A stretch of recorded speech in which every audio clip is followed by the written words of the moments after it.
Hello there, and welcome to Life Beyond Scene, where we take the ideas that tend to drift around in the back of your mind and bring them into a quiet place where you can explore them without hurry. Tonight we're heading somewhere very different from the usual cosmic landscapes or the ticking puzzles of physics. We're going downward, deeper than sunlight can reach, deeper than most technology can function, deeper than anything built by humans can last for long. We're heading toward the region often called Horizon Deep.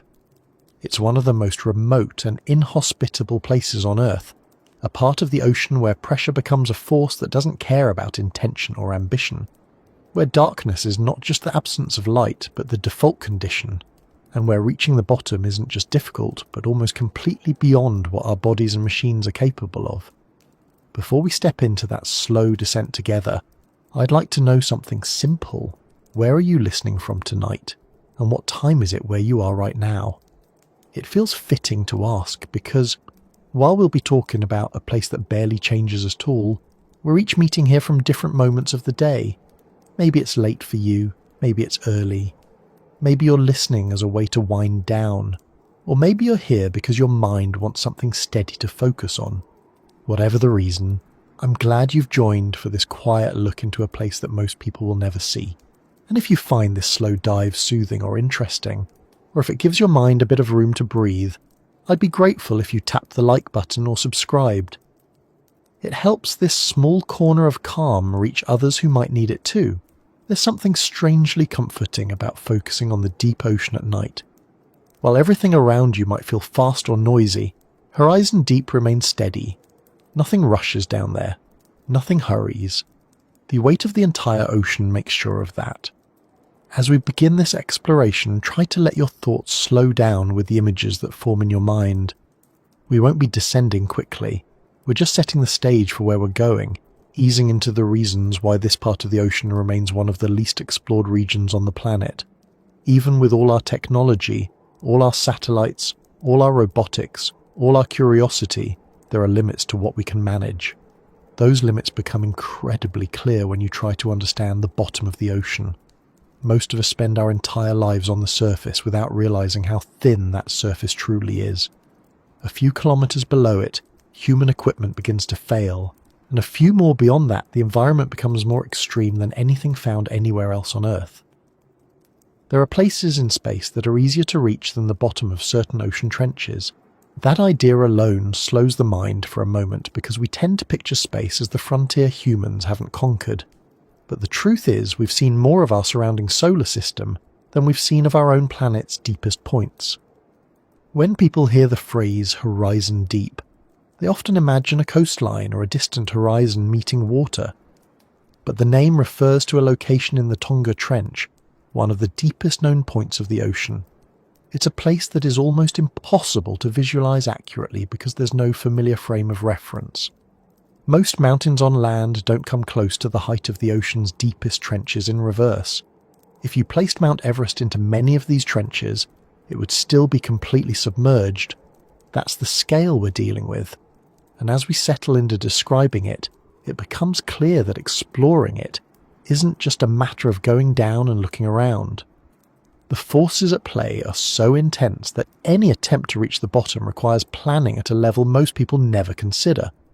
There's no margin for error, no backup plan if something goes wrong, and no easy way to retrieve anything that breaks down. Even the act of sending a camera down isn't simple, because the slightest flaw in its structure can cause it to collapse, long before reaching the deepest layers. If you try imagining yourself descending slowly from the surface, you begin to understand why Horizon Deep remains so mysterious. At first, the water is familiar. It's illuminated by sunlight. You can see a sense of distance. Fish move around in ways that feel recognizable. But the deeper you go, the more the colors begin to change. Reds disappear first because red light is absorbed quickly. Oranges vanish. Yellows fade. Greens go next. Eventually, everything starts turning into muted blues, and then darker tones until even those disappear. The world becomes a place where only faint traces of bioluminescence appear, and then only if a creature creates them. Past a certain depth, sunlight is irrelevant. The environment is built on pressure more than light. Every 10 meters you descend adds another atmosphere of pressure. At Horizon Deep, the pressure reaches levels so extreme that almost nothing made for the surface can survive for long. Submersibles have to be designed with materials that won't collapse inward, and even then they can only stay down for limited periods. When explorers talk about how fragile these vessels are, they're not exaggerating. Even a tiny imperfection can lead to catastrophic failure because the ocean doesn't negotiate with structural weakness. It simply takes advantage of it. Part of what makes Horizon Deep so difficult to explore is that the pressures aren't just high. They're constant, unrelenting, and distributed in every direction. It's not like standing under heavy weight. It's like being surrounded by an invisible force pushing evenly across every surface. If you've ever held a heavy object and felt how tiring it becomes, imagine that weight applied continuously from all sides without any break. That's the reality for anything trying to go that low. For humans, that environment is completely incompatible with life. Our bodies aren't designed to withstand that kind of pressure. The air pockets inside us would collapse instantly. Soft tissues wouldn't maintain their structure. Even bones would struggle. And unlike travelling to high altitudes where pressure decreases gradually and the body can adapt to some degree, there is no adaptation available that makes Horizon Deep survivable. Evolution has never required humans to develop mechanisms for surviving those depths because we've never lived anywhere near them. So the idea of going there physically is off the table right away. Only machines can go, and even those machines are pushed to their limits. When people think about exploration, they often assume it's a matter of courage or effort. But Horizon Deep is a reminder that some obstacles are mechanical, physical, and absolute. No amount of determination changes the fact that materials behave differently under extreme pressure. Metals that seem rigid at the surface can deform slowly under the weight of the water. Electronics designed to remain stable can malfunction. Batteries can fail. Even cables used to send instruments down can stretch or snap. Everything has to be re-engineered for an environment that is unforgiving from the moment you enter it. There's no halfway point where conditions settle. The pressure keeps increasing as you go down, and the challenges increase with it. Another obstacle comes from communication. In space exploration, signals can be sent across millions of kilometers. They take time to travel, but they do reach their destination. Underwater, radio waves don't travel the same way. Sound does, but it moves differently depending on temperature, salinity, and depth. At Horizon Deep, communication becomes slow and difficult. The simplest tasks are delayed. It's like trying to talk through walls made of water. And because signals can't be transmitted efficiently, remote-operated vehicles become harder to control. Sometimes they move autonomously, relying on programming rather than instructions. That means any unexpected change in the terrain or any malfunction can't be corrected quickly. The deeper you go, the more isolated the equipment becomes from the people operating it. The terrain itself also complicates things. Horizon Deep isn't a smooth basin. It's a rugged environment shaped by tectonic forces. The seafloor can shift. Landslides can occur. The bottom isn't flat. It contains ridges, slopes, and areas where sediment moves unpredictably. The deeper you go, the more those features matter because maneuvering a submersible becomes dangerous. Even a small miscalculation can trap the machine or damage it beyond retrieval. Scientists often compare it to exploring another planet, but with far more risk and less visibility. And while satellites can map the ocean surface with incredible accuracy, they can't see the trenches. Sonar helps, but even sonar can struggle to measure a place so deep and so dynamic. Life down there presents another difficulty, not because it threatens explorers, but because it's incredibly delicate. Many deep-sea organisms are adapted to survive only in those conditions. Bringing them to the surface can harm them instantly because their bodies can't adjust to lower pressures. Even retrieving samples requires special equipment designed to maintain the pressure around the organisms, but much of what lives in Horizon Deep hasn't been seen up close, and some of it hasn't been observed at all. We know it exists because of indirect evidence.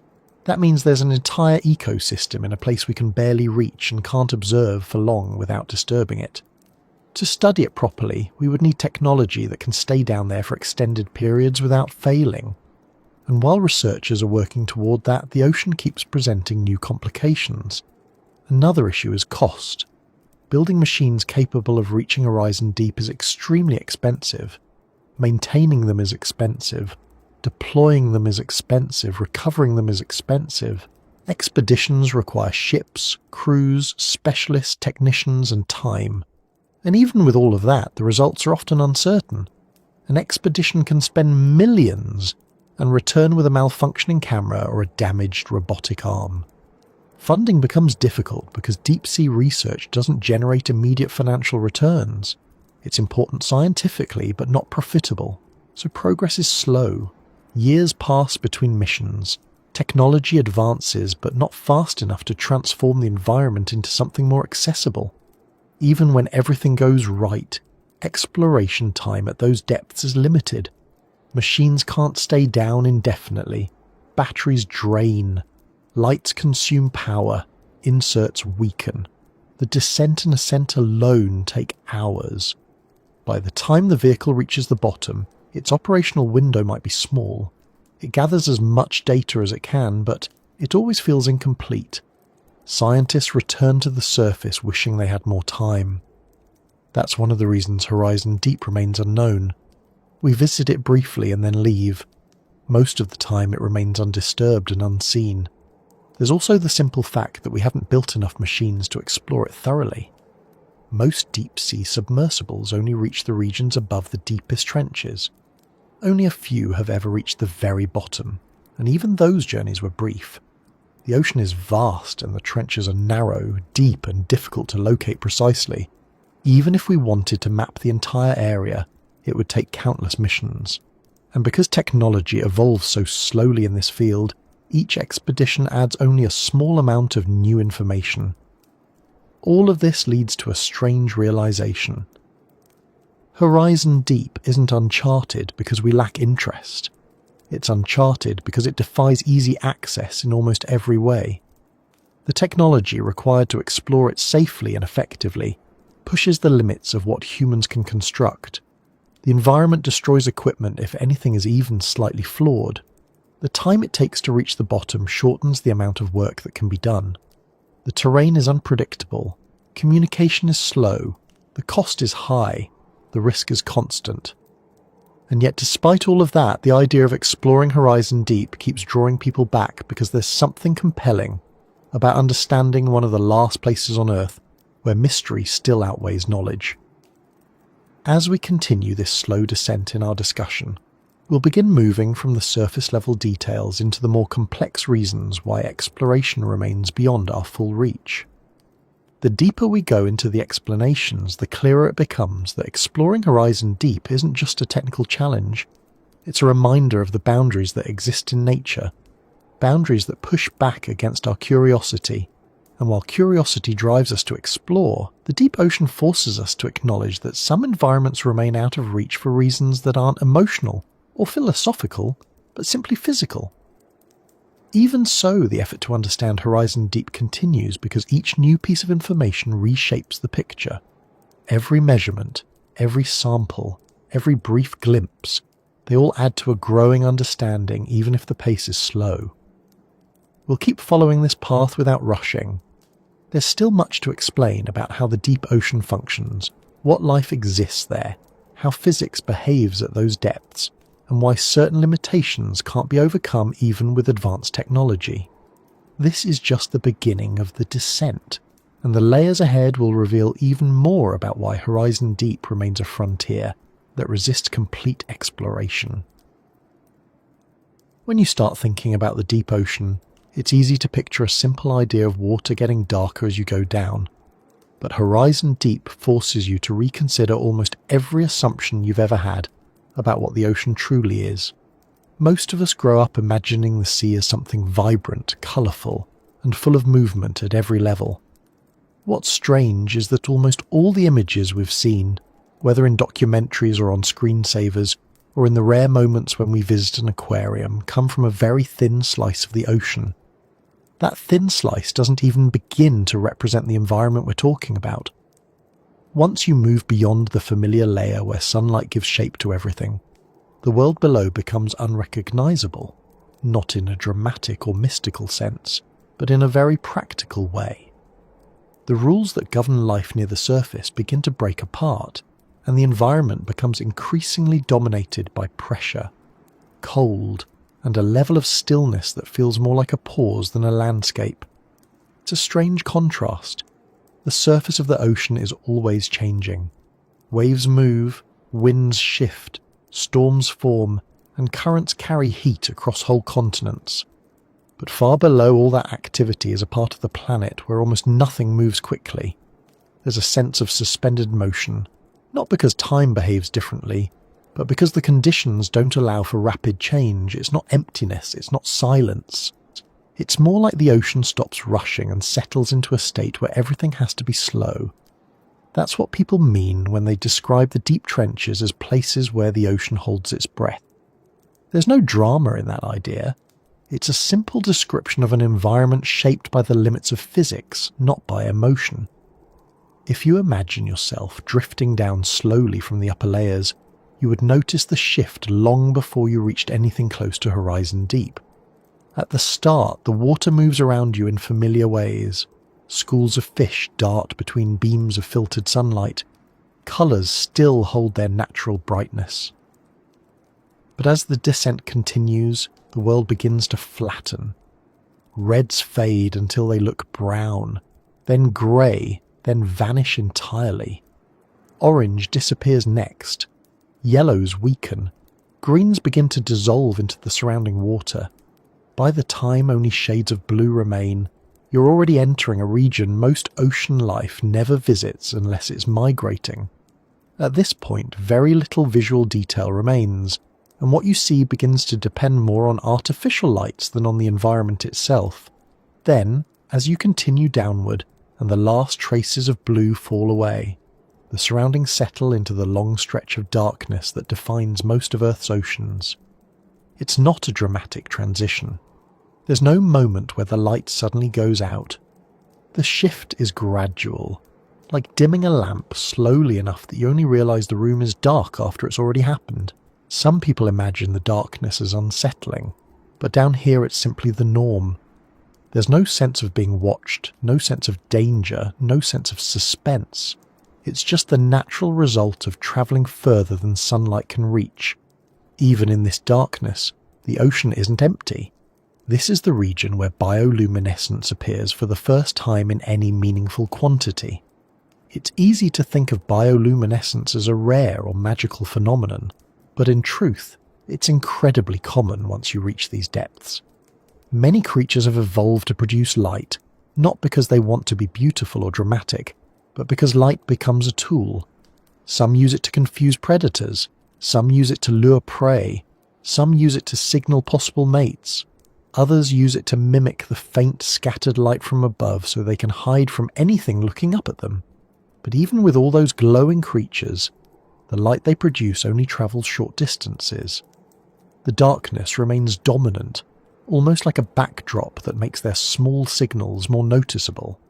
It might seem like these organisms would be the main focus of anyone exploring Horizon Deep, and in many ways, they are one of the few familiar features researchers encounter on the way down.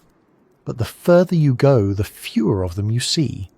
Bioluminescence begins to fade again. Life becomes sparse, shapes become harder to detect. Eventually, only the submersible's own lights reveal anything at all. What those lights show is a place that barely changes, not because nothing happens there, but because everything happens at a much slower rate than on the surface. Sediment falls from above and settles quietly on the seabed. Small currents shift particles from one spot to another. Every movement is gradual, and the environment feels like it's waiting for something. Not for dramatic events, but for the next small shift in pressure or the next slow deposit of material. One of the most misunderstood parts of Horizon Deep is the sense that it's some remote world cut off entirely from the rest of the planet. In reality, The water above is constantly sending down traces of organic material. Fish that die near the surface eventually sink. Particles from plants and microorganisms drop continuously like snow. Tiny fragments of shells and bones drift downward. These things become food for whatever manages to survive in the trenches. But even with that steady supply, life here doesn't resemble anything we see in shallower waters. The organisms that live near horizon deep are adapted to pressures that would crush almost anything else. Their bodies are shaped by necessity, not aesthetics. Many lack rigid structures because rigidity doesn't help at these depths. Fluids behave differently under pressure, and living things have to adapt or they simply cannot exist. As you start thinking about what it would mean to observe all of this up close, another problem becomes clear. Human senses don't translate well here. Our eyes rely on light. Our ears rely on air. Our sense of balance relies on gravity and the movement of our inner ear. In horizon deep, light doesn't exist naturally. Sound travels differently, and gravity interacts with pressure in ways that change the way things feel. If a human could somehow survive the pressure, which we can't, the environment still wouldn't make sense to us in any intuitive way. Our understanding of motion, space, and even distance would feel distorted because our bodies weren't built for water at this density. That mismatch between our biology and the deep ocean underscores why exploration becomes a machine's job, not a human one. But machines also face sensory challenges. Cameras struggle in low light. Sonar map shapes imperfectly. Instruments must be reinforced, and sensors often fail because extreme pressure can interfere with their ability to function consistently. Even capturing a simple image becomes a complicated challenge at the bottom of the ocean. The lights needed to illuminate the environment can frighten wildlife or alter the behavior of organisms that normally live in complete darkness. Cameras have to be shielded carefully. Every choice affects the data collected. Once you reach the depths close to horizon deep, the water behaves differently in ways most people never consider. Temperature drops to near freezing, but not quite. The water becomes incredibly dense. Sound travels quickly but unpredictably, bouncing off surfaces in ways that make navigation harder. Everything that seems straightforward at shallow depths becomes questionable here.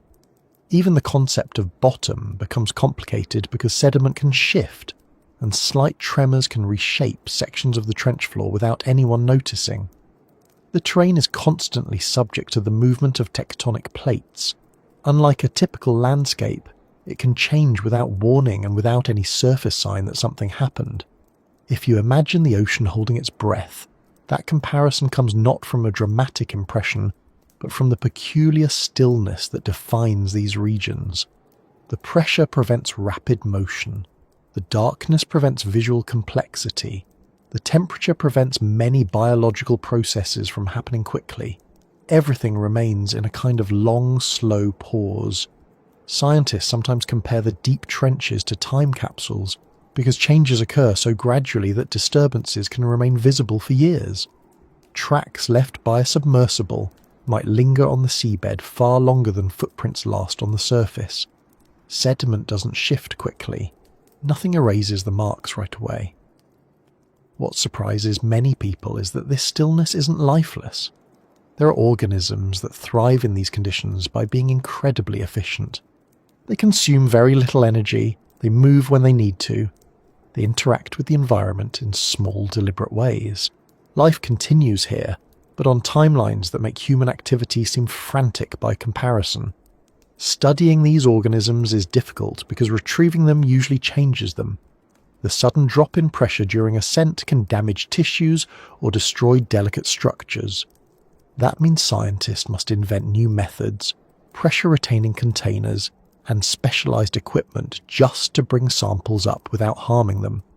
Even then, the results can be unpredictable. The deeper you think about this environment, the more you realize that Horizon Deep isn't resisting exploration out of mystery or defiance. It's simply a part of the world shaped by conditions we aren't built for. The ocean at these depths behaves according to rules that don't make room for fragile structures or biological bodies like ours. Pressure sets the boundaries, and everything else adjusts around it. The ocean holds its breath not in a poetic way, but because motion and change here are limited by the weight above, the temperature around, and the lack of energy sources that drive faster processes elsewhere. And as we continue moving deeper into the explanations ahead, each layer reveals something more about the limitations that prevent full exploration. The environment is shaped by physics, by geology, by chemistry, and by biological processes that have adapted over millions of years. These things create boundaries that are real and measurable. Understanding them brings us closer to understanding why the trench remains one of the least explored parts of Earth, even though we've reached it a few times.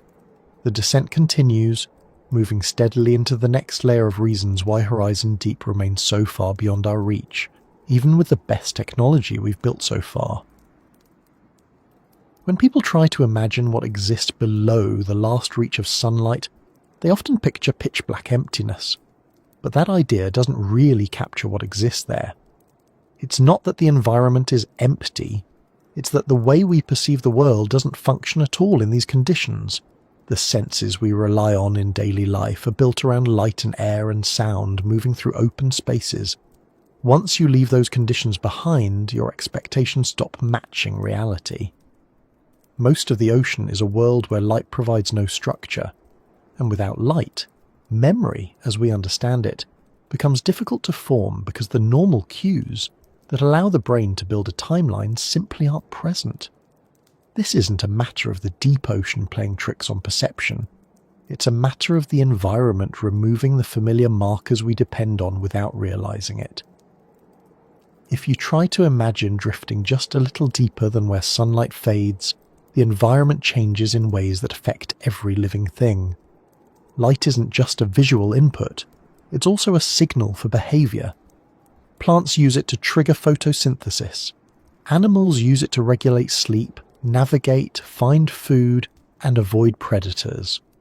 Once light disappears, none of that applies. Instead, organisms have to rely on signals that don't behave in predictable patterns. Sound becomes more important. Chemical trails matter. Movements of water carry information. But even these cues behave differently in the deep. Sound can travel long distances, yet it's difficult to use precisely because the temperature layers distort it. Chemical cues disperse slowly. Water movement becomes limited. Everything becomes faint, slow, and often ambiguous. If we lived in this kind of environment, our memory would feel different because memory relies heavily on context. Without light, contexts blur. Without clear distinctions between one moment and the next, the brain wouldn't form memory the way it usually does. That's one reason why the deep ocean, especially near Horizon Deep, feels so foreign. It's not only distant in a physical sense, it's distant in a cognitive sense. The things we use to make sense of our surroundings simply don't exist here. As you imagine sinking further, the last traces of light vanish entirely. What remains is not dramatic darkness, but a kind of permanent night with no contrast. The world here does not change in bright flashes. There are no beams of sunlight. There is no such thing as a horizon. The sea floor, if visible at all, appears as a faint patch illuminated by artificial lights. Without those lights, even the idea of seeing loses meaning. Down here, if a creature wants to sense the world, it has to evolve different tools. Some develop organs that detect tiny shifts in pressure. Others build sensitive chemical receptors. Some use electrical fields. Many use faint glows of bioluminescence to communicate or lure prey, but even these signals are usually brief and functional. Nothing here uses light as decoration. Nothing uses light for display. Light becomes a resource used carefully because energy is scarce in this part of the ocean. We often think of the deep sea as a mysterious place, but the mystery doesn't come from secrecy. It comes from how different the environment is from anything on the surface. Even the simplest movements become challenging. An animal that wants to find food has to expend energy, but there's almost no guarantee that energy will be replenished. That creates a pattern of life defined by extreme caution. Predators don't chase prey often. Prey don't flee in long bursts.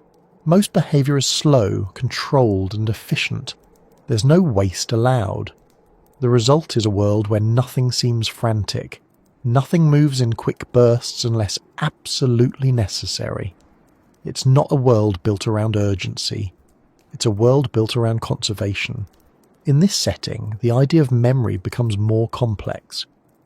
Most deep-sea organisms don't rely on memory in the ways humans do. Their survival depends less on experiences from the past and more on immediate sensory information. They don't need to remember landscapes because landscapes barely change. They don't need to recall the position of predators because predators don't patrol large territories. They don't need to memorize food locations because food doesn't cluster the way it does in shallow water. Instead, their behaviors are deeply ingrained through evolution, rather than learned through repetition. The deep ocean isn't the kind of environment that rewards experimentation. Instead, it rewards consistency.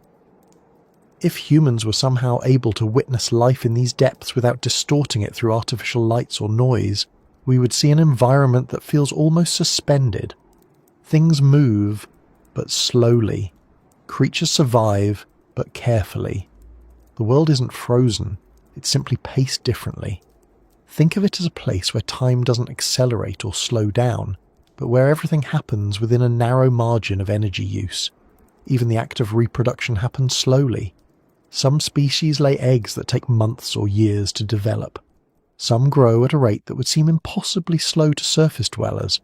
Many produce very few offspring because large reproductive events are unsustainable in an environment with so little food.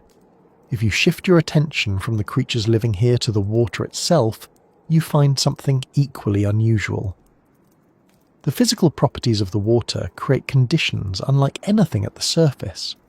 The temperature remains near freezing, yet the water does not turn to ice because the pressure increases its density and changes its freezing point. This dense water moves slowly across the seafloor.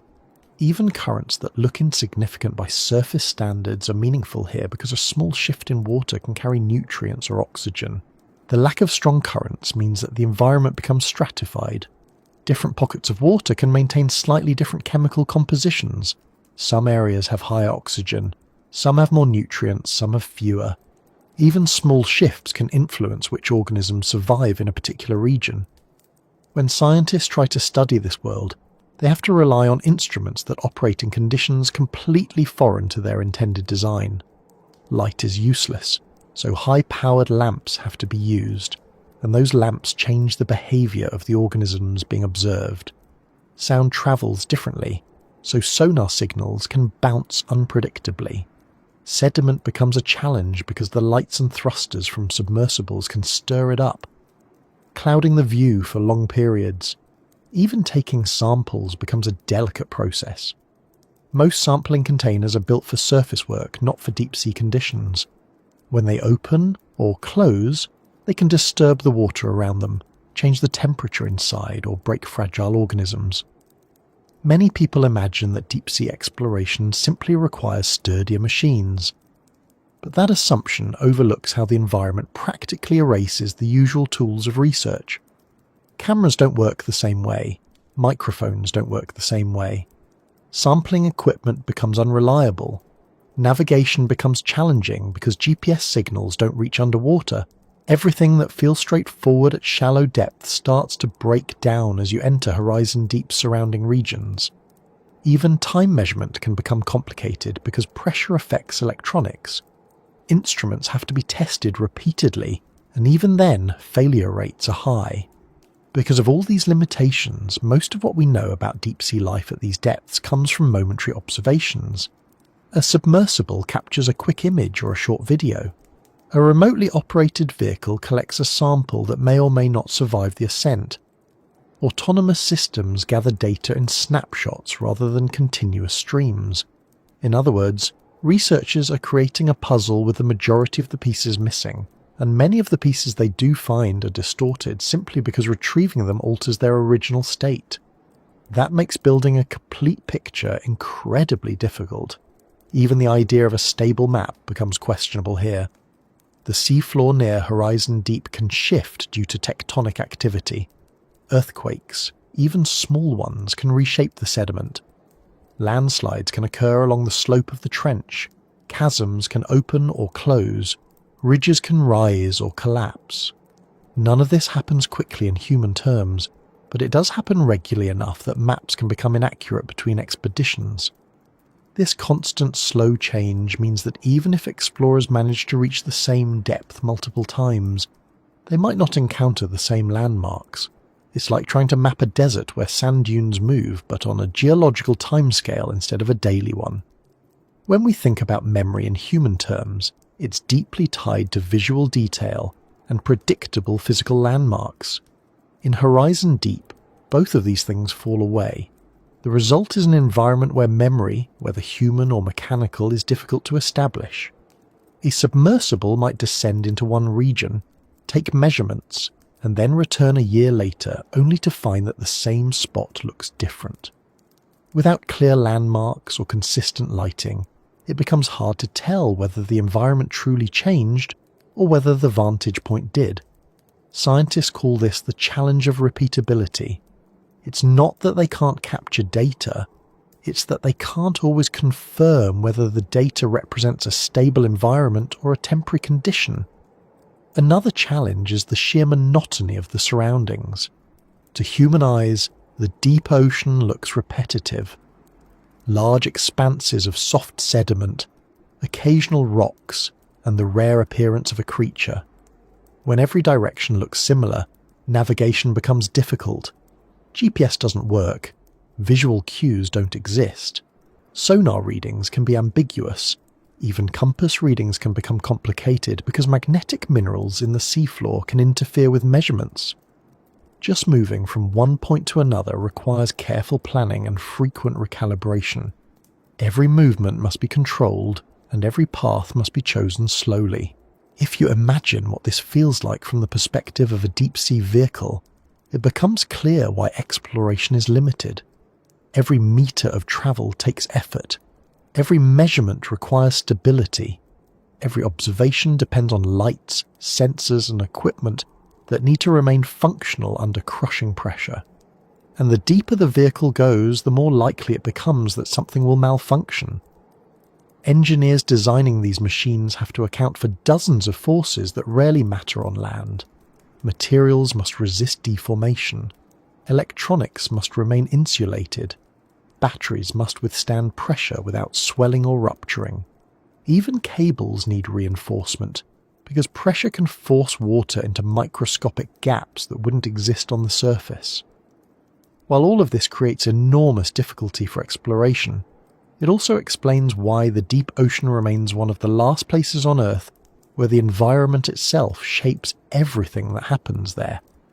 Humans can study it, but they can't change it. They can reach it momentarily, but they can't stay long. They can build machines to descend, but those machines carry limitations that the environment immediately exposes, and yet Horizon Deep holds information about Earth's history that can't be found elsewhere. Sediment accumulates in layers that stretch back millions of years. Chemical signatures reveal changes in the planet's climate. Microorganisms adapt in ways that challenge our understanding of biology. All of this exists in a world that barely interacts with the surface except through the slow settling of organic material. As we keep moving through this topic, each layer of explanation begins connecting to the next. The absence of light changes how organisms live. The slow pace of life changes how ecosystems form. The difficulty of navigation changes how research is conducted. The fragility of equipment changes how often data can be collected. None of these things exist in isolation. The deep ocean has a way of tying them all together into one consistent environment, governed by pressure, darkness, and time measured differently. These interconnected factors form the base for understanding why reaching Horizon Deep fully, scientifically and physically, remains out of reach for now. The next stage in this exploration will take us deeper into the specific forces that push back against even our strongest technology. When people talk about the deepest parts of the ocean, they usually focus on the darkness or the cold, but those things are actually the least of the challenges. Darkness is simple. Cold is predictable. Pressure is not. Pressure is the single biggest obstacle that keeps Horizon Deep beyond our full reach. It behaves in ways that are straightforward on paper, but incredibly demanding in practice. You can calculate it. You can account for it in equations. You can describe exactly how much force it exerts at a given depth. But none of that fully prepares you for how relentless it is. Pressure doesn't ease up. It doesn't give room for error. It doesn't allow the smallest weakness to go unnoticed. It acts on every surface, every seam, every component, every moment. Understanding the magnitude of deep ocean pressure begins with something most people rarely think about. Water has weight. We don't feel that weight at the surface because we're surrounded by it in every direction. But the deeper you go, the more water is stacked above you. At sea level, the pressure around you is 1 atmosphere. That's the pressure of the air surrounding your body. For every 10 meters you descend, 1 more atmosphere is added. At a few hundred meters, the pressure is already strong enough to crush many everyday objects. At several thousand meters, it becomes powerful enough to destroy equipment that would seem sturdy anywhere else. At the depth of Horizon Deep, more than 10,000 meters, the pressure exceeds 1,000 atmospheres. That means every square inch of the submersible surface is hit by over 8 tons of force. The human body cannot survive that. The strongest ships cannot survive that. Almost nothing we create can survive it without being engineered for that single purpose. That kind of pressure doesn't simply push downward, it pushes inward. Pressure doesn't care about the direction you intend to move, it applies equally on all sides. Imagine placing an object at the bottom of a massive lake of water. That water presses in from every angle, trying to collapse the object into a smaller volume. On land, most structures only have to resist gravity acting downward. In Horizon Deep, structures must resist compression from all directions at once, and they must do so continuously. No part of the structure can be weak. If you build something with 99% perfection, the remaining 1% becomes the point of failure, instantly and completely. It might sound dramatic to say that a microscopic flaw can destroy an entire deep-sea vehicle, but that is exactly how pressure behaves. It exploits weaknesses with perfect efficiency. A tiny bubble in a weld, a small imperfection in a seal, a slight variation in material thickness. Pressure does not overlook these things. It behaves like a constant test of structural integrity, one that never pauses. This is why deep-sea submersibles designed for extreme depths have spherical pressure hulls. A sphere distributes pressure evenly. Any other shape carries weak points. Even with this design, the materials used must be incredibly thick and incredibly strong.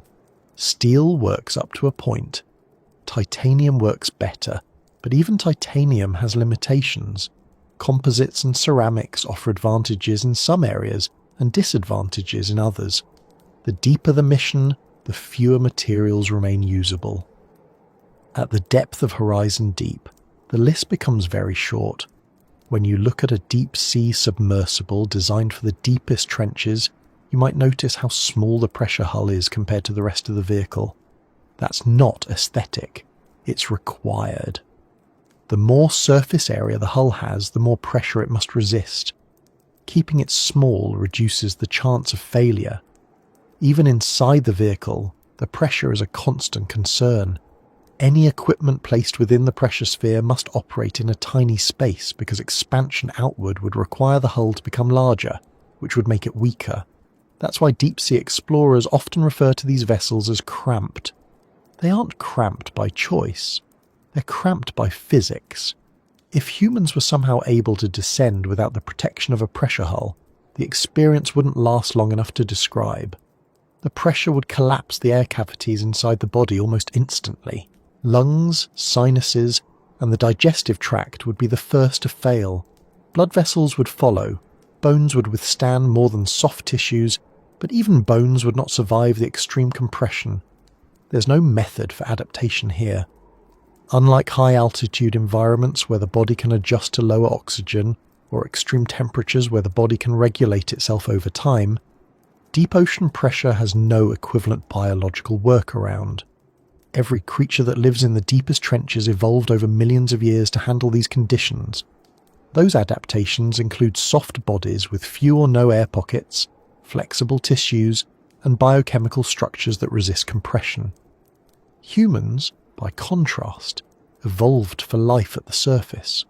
There is no version of the human body that can manage this environment. That's why we rely entirely on machines. Machines, however, face their own limitations. Pressure doesn't only affect structure, it affects function. Electronics must be shielded, connectors must be pressure balanced, batteries must be built to avoid deformation. Even the oils used inside hydraulic systems must be selected carefully because pressure can change viscosity in ways that cause failure. Radio waves cannot travel through water at these depths, so communication becomes limited. Even simple tasks like operating a robotic arm or turning on a camera become more complicated under extreme pressure. Every moving part must be protected from compression. Every hinge, bolt, and joint must be designed to resist deformation. One of the most surprising things about high pressure is how it affects materials in subtle ways. Metals become slightly more brittle, glass becomes hazardous, plastics can crack or warp, ceramics can fracture from tiny imperfections. Pressure does not simply crush objects, it also changes their behavior. This means engineers must test components repeatedly before trusting them at depth. Testing takes time, and each failure is expensive. That's why deep-sea exploration advances so slowly. Every improvement requires careful redesign, followed by testing, followed by more redesign. There's no shortcut. Every depth reached safely is the result of years of work. Even when a machine is built perfectly, the pressure of the deep ocean still shapes the mission. That pressure limits the duration of the dive. Pressure limits the size of the payload. Pressure limits how much energy the vehicle can carry. Pressure limits the number of instruments that can operate at once. Pressure limits the maneuverability of the vehicle. It limits everything. That's why missions to Horizon Deep rarely last long.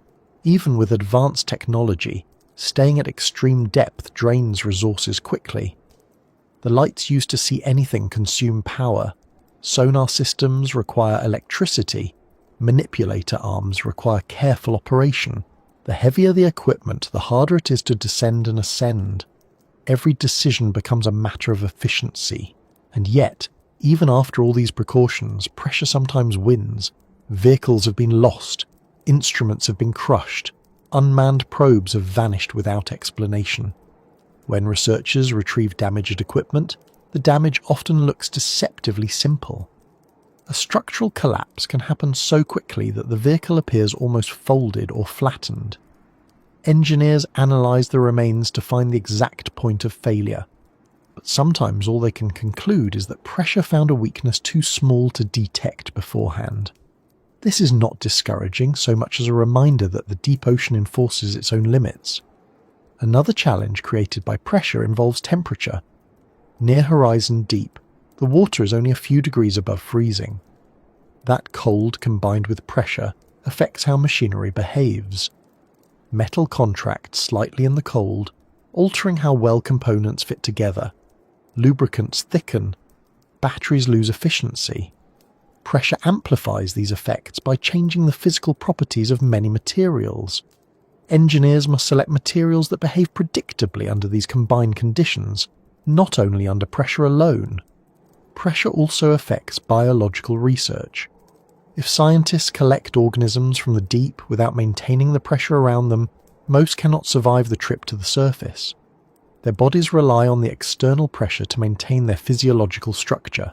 Some organisms that appear sturdy in the deep become nearly gelatinous at the surface because their tissues adapted to compression. When brought up without pressure-preserving containers, they often deform or collapse. This makes studying them extremely difficult. Scientists must design containers that maintain deep ocean pressure, transport the samples safely, and allow analysis without exposing the organisms to surface conditions. Even when successful, the process is slow and complex. The pressure also shapes the geology of the deep trenches. Rock formations respond differently under intense compression. Sediment settles in layers that compress gradually over time. The fine particles that drift from above become compacted. The motion of tectonic plates continues beneath the trenches, and pressure contributes to the way rocks fold, fault and shift. Even the chemical composition of the water is influenced by pressure. Certain chemical reactions that happen easily at the surface become nearly impossible at depth. Others happen more rapidly. This unique chemistry plays a role in the life that exists here. Microorganisms adapt to these chemical differences, and studying them gives researchers insight into processes that might occur in other extreme environments on Earth and beyond. Pressure also affects how long it takes for things to happen. In the deep ocean, processes that occur quickly on the surface may take years or centuries. Sedimentation is slow but steady. Decomposition happens differently because pressure and cold slow the activity of many enzymes. Geological changes that appear sudden relative to the deep are still extremely slow compared to surface processes. In this sense, time behaves differently, not because the physics of time change, but because the conditions limit the speed of physical and biological processes. That's why the deep ocean can preserve certain structures for long periods. A disturbance caused by a submersible might remain visible for years. Footprints of equipment placed on the seabed have been observed long after the mission ended. Pressure slows everything, not by acting on time directly, but by shaping the environment in ways that restrict movement, energy transfer, and biological activity. Thinking about pressure this way helps explain why exploring Horizon Deep often feels like trying to operate in a world where the rules we know have been rewritten. It's not that the rules are different, it's that the environment pushes everything to extremes. Gravity remains the same, but buoyancy behaves differently at depth. Light behaves differently because it cannot travel far. Sound behaves differently because pressure changes how waves move through water. Even simple actions like collecting a rock or recording a measurement require planning and redundancy because failure is always an immediate possibility. Pressure also constrains how often missions can occur. Each expedition requires not only a submersible but a support ship, trained personnel, technicians, engineers, and scientists. These missions are expensive, and the equipment must undergo extensive inspection after each dive. Even small scratches or dents can compromise the structural integrity of the vehicle. If any flaws found, repairs must be made before the next mission. Sometimes entire pressure hulls must be replaced or rebuilt. These repairs take months. Funding must be secured. Weather must cooperate. All of this limits how frequently expeditions reach Horizon Deep. Another aspect worth considering is that pressure increases risk even during ascent. When a vehicle begins its journey back to the surface, the pressure decreases gradually. Any trapped gases expand during this ascent. Equipment must be designed to release pressure carefully. If a valve sticks or a chamber fails to adjust, the expanding gas can damage the structure or cause a malfunction that jeopardizes the entire vehicle. Engineers design complex systems to manage this change, but the risk never disappears entirely. Despite these challenges, exploration continues because Horizon Deep represents one of the last major frontiers on Earth. Each mission brings back data that helps researchers understand not only the deep ocean, but the planet as a whole. Geological samples help reconstruct Earth's history. Biological samples reveal adaptations that challenge assumptions about life's limits. Chemical data informs models of ocean circulation. Every new piece of information connects to larger scientific questions. But pressure ensures that progress remains slow and uneven. Technology improves, but the fundamental challenge remains unchanged.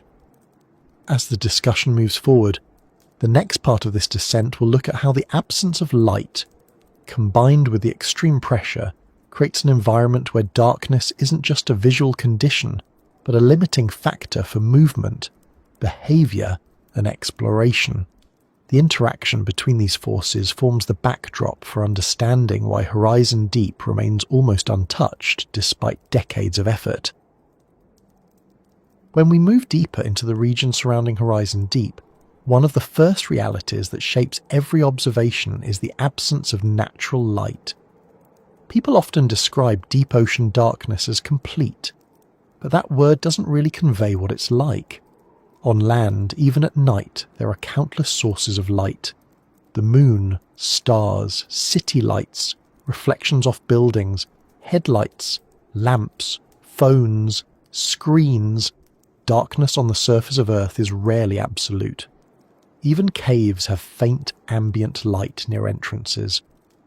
But the deep ocean is an environment where natural light does not exist at all. It isn't dim or faint. It isn't shadowed. It isn't a place where your eyes adjust after a moment. It's an environment where light has no presence because it simply cannot reach these depths. When sunlight enters the ocean, it begins to lose strength immediately. Each wavelength is absorbed at a different rate. Red disappears first, followed by orange, yellow, green, and eventually even deep blue. By the time you reach a depth of a few hundred meters, only fragments of blue remain. Go deeper, and those fragments vanish entirely. Below roughly 1,000 meters, sunlight is gone. Everything beneath that level is separated from visible light the same way underground caves are separated from the sky. But the difference is that the ocean layers above become so thick and dense that no amount of eye adjustment can compensate for the darkness. This isn't a dramatic or frightening condition. It's not the kind of darkness associated with danger. It's more like an environment where visibility is not a feature of the world. If you were to descend without lights, you wouldn't see a faint outline or a shadow. You wouldn't see the glow of your own hands. You wouldn't perceive shapes. The darkness is so complete that it removes the visual part of perception entirely. The result is an environment where navigation, orientation, and movement must rely on something other than sight. This forces every living thing in the deep to evolve around different sensory inputs, and it forces human explorers to bring artificial light with them. But that artificial light changes the environment the moment it appears. The strange part about this darkness is that it doesn't feel dramatic when described by researchers. They often talk about it in practical terms. Light does not exist here, therefore other senses must compensate. But for most people hearing about it for the first time, the idea can be hard to grasp. We're used to light being present, even if faint. Our brain expects some kind of visual input in every direction. When that input disappears completely, our ability to form a mental map collapses. On the surface, visual memory helps us navigate. In the deep ocean, memory tied to vision has no use. There are no landmarks, no recognizable shapes, no outlines to distinguish one area from another. Even bioluminescence, often imagined as a bright light against the darkness, functions at levels far dimmer than most people expect. The glow of deep-sea organisms is usually faint and short-lived. Some flashes last milliseconds. Some pulses are no brighter than a weak LED. The colours differ from surface light because they are tuned for underwater visibility, but they rarely illuminate the environment in any meaningful way. They are signals, not lanterns. Even large organisms that emit bioluminescent patterns don't create anything resembling visibility. Their light may reach a few inches or a few feet at most. Beyond that, darkness resumes immediately. This environment affects everything, including the way creatures move. Without light to orient them, many species rely on pressure-sensitive structures that detect movement in the water. Others rely on chemical cues. Some use electrical fields. A few have highly sensitive eyes adapted to capture tiny amounts of bioluminescence. But these eyes are tuned for specific wavelengths and often appear oversized or oddly shaped compared to surface animals. These adaptations don't create a visible world. They allow organisms to function without needing one. When humans send submersibles into these depths, they bring lights powerful enough to penetrate the darkness for several meters, sometimes more. But these lights do not replicate anything the animals normally see. The beams can startle wildlife or cause it to retreat. They can alter the colour or behaviour of organisms that rely on darkness for survival. They can also stir sediment, making visibility worse than before. Submersibles must balance the need to see with the need to avoid disturbing the environment. Even with careful operation, the moment artificial light enters the deep, it changes what is being observed. The relationship between light and observation becomes a problem in deep-sea research. Because light reveals only a limited area, researchers have to move slowly. If they move too quickly, they might miss important details or disturb sediment that obscures the surroundings. But even moving slowly, the illuminated cone from the submersible's lamps shows only a small fraction of the environment. The rest remains hidden. This creates a narrow window of visibility that shifts with each movement. The constant effort to see what lies ahead becomes one of the limiting factors in how far and how safely a submersible can travel. There is also a practical issue with light at these depths. The deeper a vehicle descends, the more power it needs to operate its lights. Light spreads and weakens quickly in water. To illuminate even a small area, electrical output has to increase, but power is limited because batteries can only carry so much charge, and larger batteries increase the size of the vehicle, which increases pressure exposure. Engineers have to balance visibility with power consumption and structural design. Sometimes researchers choose to reduce their lighting to conserve energy, but this reduces the effectiveness of the dive. It's a constant trade-off between seeing and surviving.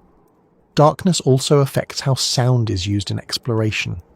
Because light cannot penetrate far, sonar becomes essential. Sonar maps the environment using sound waves, but interpreting sonar data in deep trenches is far more complex than in shallow waters. Temperature, salinity, and pressure influence how sound travels. In the deep ocean, sound can bend, refract, or reflect in ways that make it difficult to interpret. Soft sediment absorbs sound unevenly. Rocky surfaces scatter signals. Even the shape of the trench can distort sonar readings. As a result, mapping Horizon Deep requires careful calibration. A small misinterpretation can cause a submersible to misjudge a slope or mistake a rock formation for open space.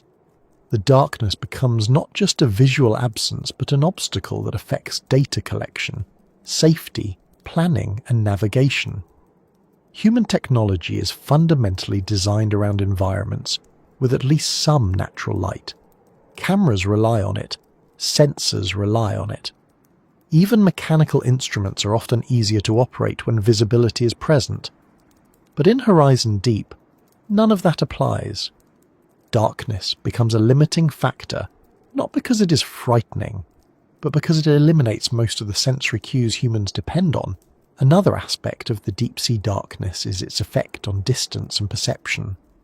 When you shine a light in water, the illuminated area appears smaller than expected because water absorbs and scatters light quickly.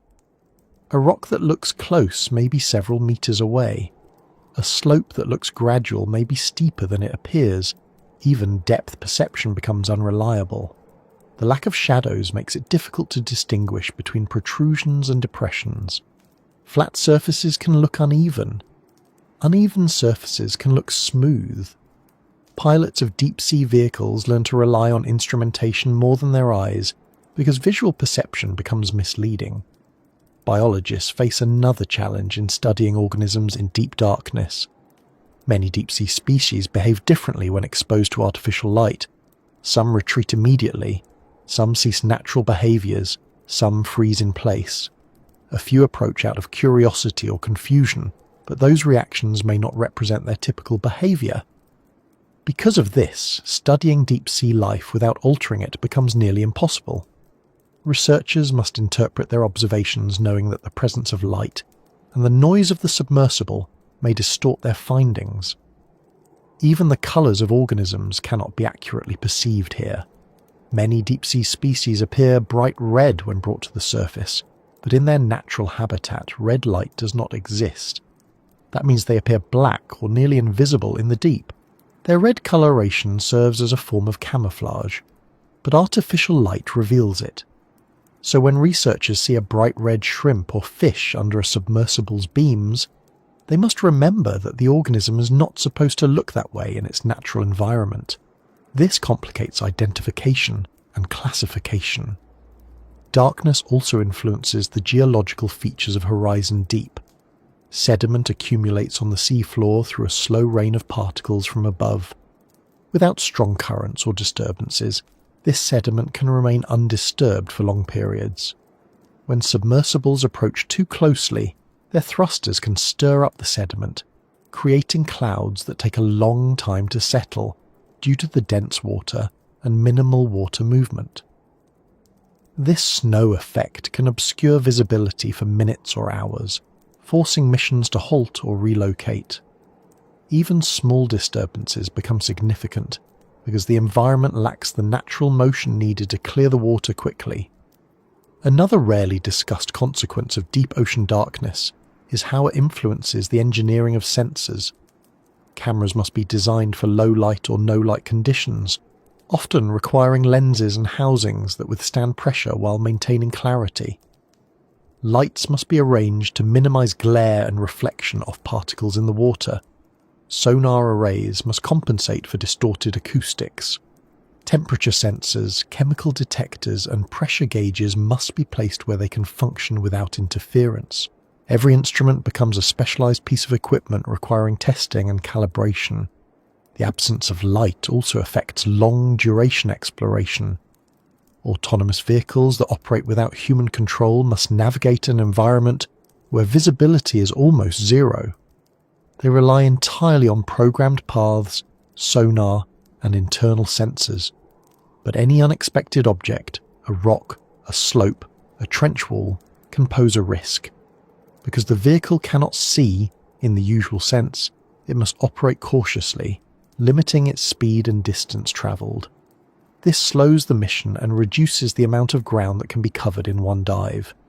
Mapping the trench systematically becomes extremely time-consuming. In many ways, darkness enforces a kind of patience. It slows exploration, limits data, and requires careful planning. Researchers cannot rapidly scan the environment the way satellites scan land or shallow water. They cannot rely on continuous video the way they might on land. Every image captured has to be analysed carefully. Every sonar reading must be interpreted within a complex context. Every sample must be retrieved without disrupting the environment more than necessary. Another factor worth noting is the psychological impact of deep ocean darkness on human explorers. Those inside submersibles often describe a strange sensation of disconnection from the outside world. They can see only what their lights reveal, and beyond that lies a void of unlit water. Some compare it to travelling through a tunnel with no walls, no ceiling, and no floor. But this sensation doesn't cause fear. Instead, it creates a heightened awareness of the vehicle's interior. The focus shifts inward. Instruments, controls, and the immediate surroundings inside the vessel become the explorer's reference points. The outside world becomes something approached through measurements rather than through sight. As exploration continues, the darkness shapes every decision. It determines how close a submersible can approach the sea floor. It dictates how fast it can move. It influences how researchers interpret every piece of data. It affects the design of equipment.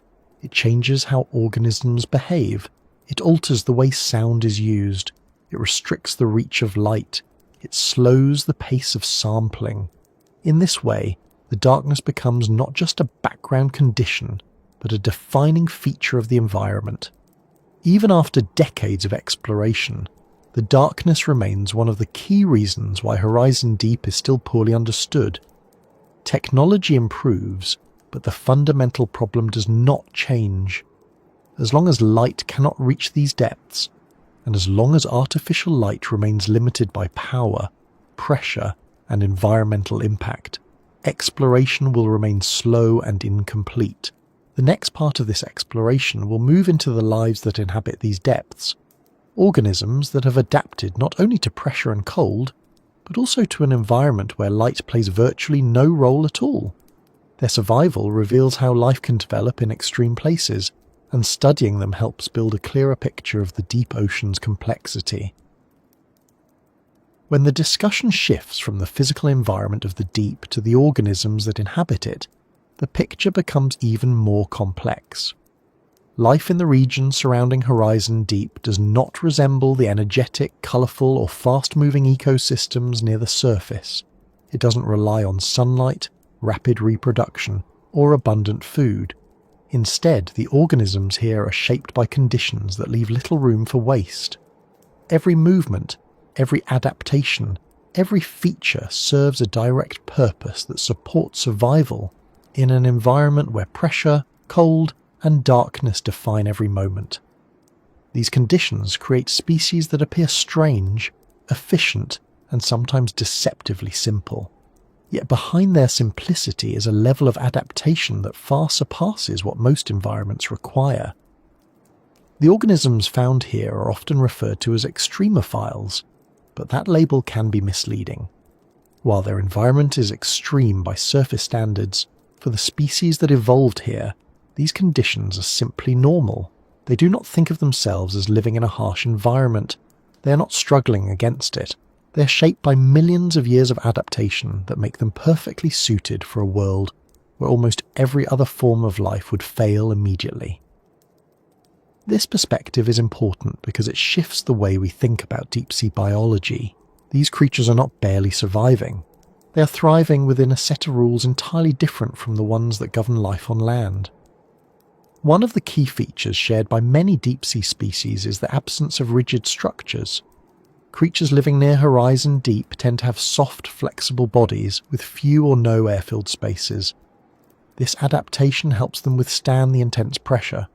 If an organism's body contains air pockets, those pockets would collapse under compression. That's why fish living in surface waters cannot survive in the deep. Their swim bladders, which help them regulate buoyancy, would collapse instantly. In contrast, deep-sea fish often lack swim bladders entirely. Instead, they rely on oils, lipids, or gelatinous tissues to manage buoyancy.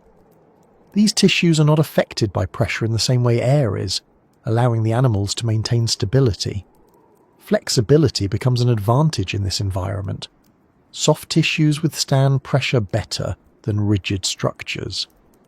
Many creatures that appear gelatinous are not fragile at all. They are adapted to maintain shape under incredible compression. Their bodies lack the rigid skeletons common in surface species, because a rigid skeleton offers no advantage in an environment where movement is slow and rapid. Speed is rarely necessary. Instead, muscles and connective tissues are arranged to allow careful precision rather than quick bursts. Another characteristic of deep-sea organisms is their slow metabolism. In the deep ocean, energy sources are limited. Food arrives in the form of marine snow, a slow drift of organic particles from higher layers. Occasionally, large food falls occur, dead whales, fish, or plant matter sinking to the ocean floor. But these events are unpredictable. To survive in a world where nutrients are scarce, organisms have evolved metabolic systems that operate slowly and efficiently. Some species live decades longer than their shallow water relatives. They grow at a rate that might seem impossibly slow to surface dwellers, but slow growth conserves energy. Even reproduction is gradual. Many species produce fewer offspring, each one adapted to survive long periods with minimal food. Light plays no role in their behaviour, so sensory systems rely on other cues. Some deep-sea organisms possess highly developed lateral lines, structures that detect slight movements or vibrations in the water. These lines allow them to sense nearby organisms without seeing them. Others have organs that detect electrical signals produced by muscle movement in potential prey. A few species have eyes that remain sensitive to small flashes of bioluminescence, enabling them to detect signals from prey or predators. But these eyes are tuned for faint, specific wavelengths. They are not used for general visibility. The role of bioluminescence becomes more significant at these depths. Many creatures produce light through chemical reactions, often controlled by bacteria living inside specialized organs. While the lights these organisms produce are dim, they serve important functions. Some species use bioluminescence to confuse predators. A quick flash of light distracts or startles nearby creatures, creating an opportunity to escape. Others use it to communicate, especially during mating. Specific patterns of blinking help animals recognize members of their species. Some predators use bioluminescent lures. These lures mimic small prey, attracting other organisms close enough to catch. Even though light is scarce, these brief signals give deep-sea animals a navigational advantage. One of the more surprising things about life in Horizon Deep is the presence of species with adaptations that seem counterintuitive. For example, many deep-sea fish have small or reduced eyes, yet some possess oversized pupils. This contrast arises because even though light doesn't exist naturally, bioluminescence still provides enough visual information to warrant specialized eyes. Large pupils collect more light, even if the amount is extremely small. These eyes help detect faint glows from prey or predators. On the other hand, reduced eyes sometimes appear in species that rely more on sensing vibration or chemicals. In conditions where sight becomes unreliable, investing energy in maintaining large eyes is unnecessary, so evolution favors reductions. Another adaptation common in deep-sea species is their unique muscle structure. Because the pressure is so high, muscle fibers behave differently. They cannot contract rapidly as they do in shallow waters. Instead, they contract slowly and steadily, allowing precise controlled movement.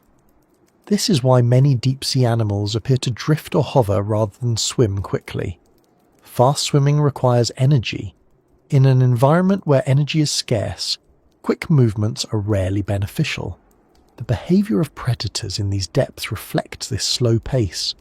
Predators do not chase prey over great distances. They rely instead on ambush strategies, using minimal movement to conserve energy. Some species bury themselves in sediment. Others drift slowly until their prey comes close enough to strike. In the deep, speed is not a survival advantage. Patience is. Many predators have jaws that hinge outward or teeth that angle inward, allowing them to catch prey with minimal exertion. When food is unpredictable, wasting energy on a pursuit that might not succeed becomes a risk. Reproduction also takes unique forms. Many deep-sea species release eggs or larvae that drift for long periods before settling. These larvae travel upward, sometimes into shallower waters, where food is more abundant. As they mature, they migrate downward, gradually adapting to the increased pressure.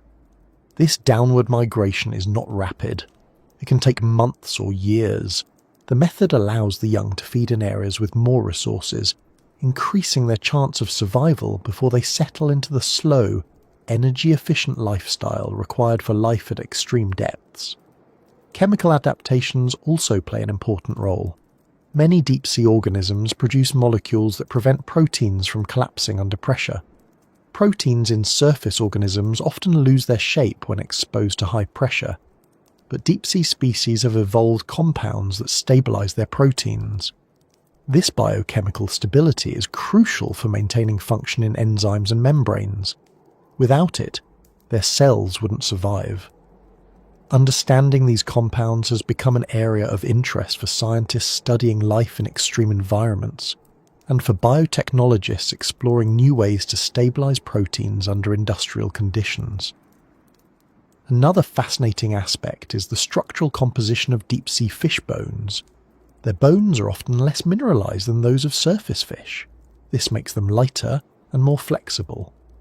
Hard, dense bones would be liabilities under high pressure. Flexibility becomes a survival advantage. Some deep-sea fish even have skeletal structures that remain partially cartilaginous, allowing them to withstand the compressive forces of their environment. The diversity of species in Horizon Deep might seem limited compared to surface waters, but each species carries a unique combination of adaptations. Some are small and gelatinous, drifting slowly through the water. Others are elongated with carefully aligned muscles that allow controlled movement. A few are predators equipped with oversized jaws and sharp teeth, designed to catch prey with a single efficient motion. In this environment, even teeth behave differently. Many are angled to prevent prey from escaping once captured. Because prey encounters are rare, losing a captured meal would be wasteful. A particularly interesting group of organisms in these depths are amphipods. small crustaceans that have adapted to survive the intense pressure. Amphipods at extreme depths often have translucent bodies. Their exoskeletons lack the rigid structure of their shallow water relatives. Their diet relies heavily on organic material that drifts from above. Some amphipods have been found feeding on carcasses that reach the deep, demonstrating how important food falls are for deep-sea communities. A single large carcass can support an entire ecosystem for months. Microorganisms play an equally important role. Bacteria and archaea adapted to high pressure, known as piezophiles, form the base of the food web. These microorganisms break down organic matter efficiently in cold, high-pressure environments. Some even use chemical energy sources such as methane or hydrogen sulfide, especially near hydrothermal vents. These chemical processes allow life to persist in areas where organic material is scarce. Microorganisms in horizon deep provide nutrients to larger species, support decomposition, and influence chemical cycles in the ocean. Their presence is vital for maintaining ecosystems that survive with so little external input. Another organism commonly associated with deep waters is the snailfish.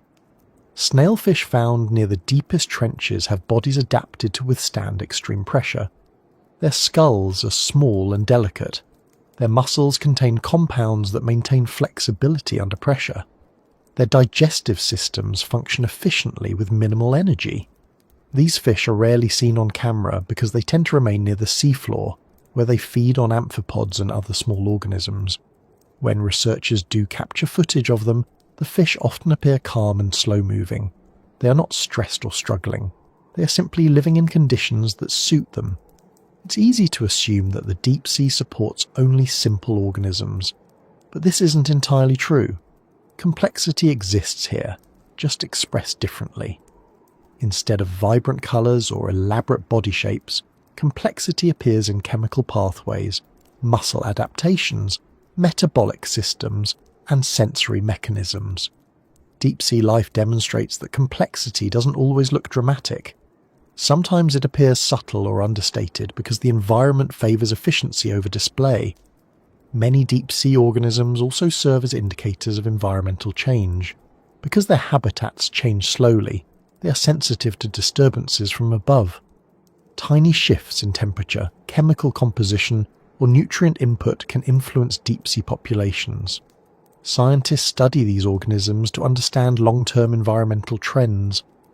Their slow growth and long lifespans make them reliable markers of change that surface species might not reflect accurately.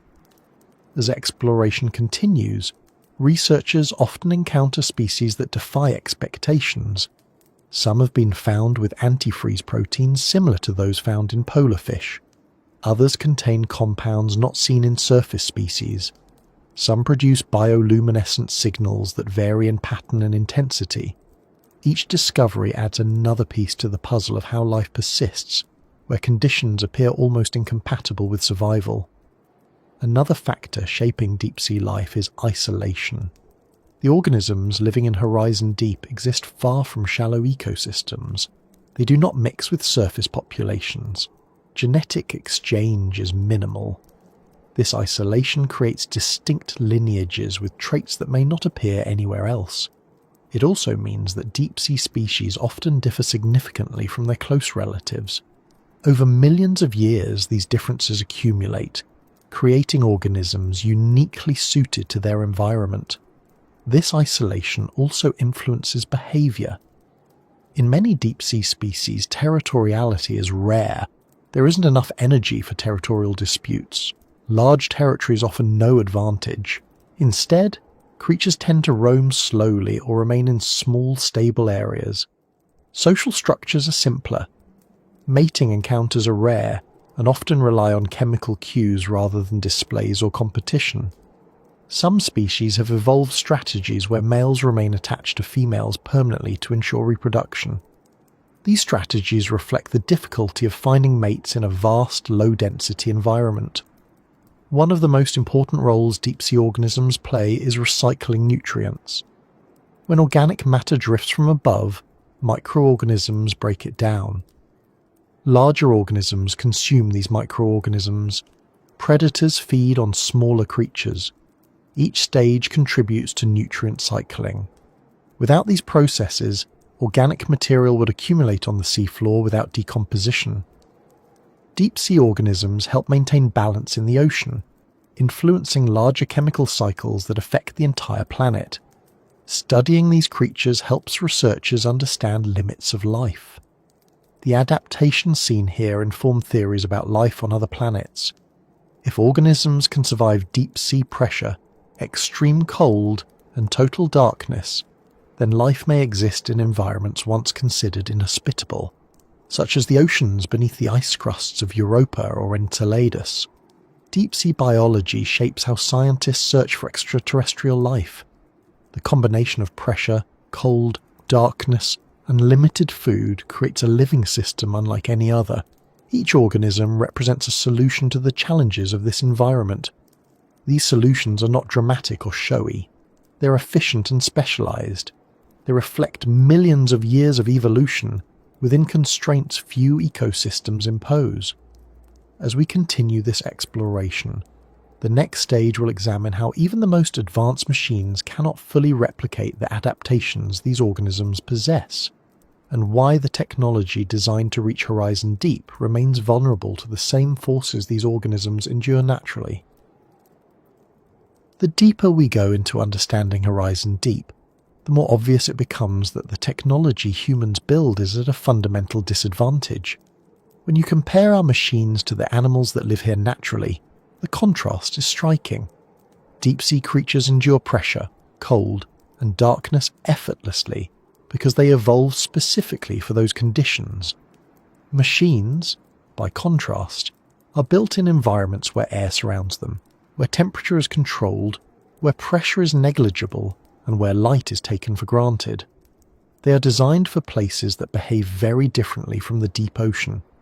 No matter how advanced they are, machines carry assumptions built into them, assumptions based on the surface world.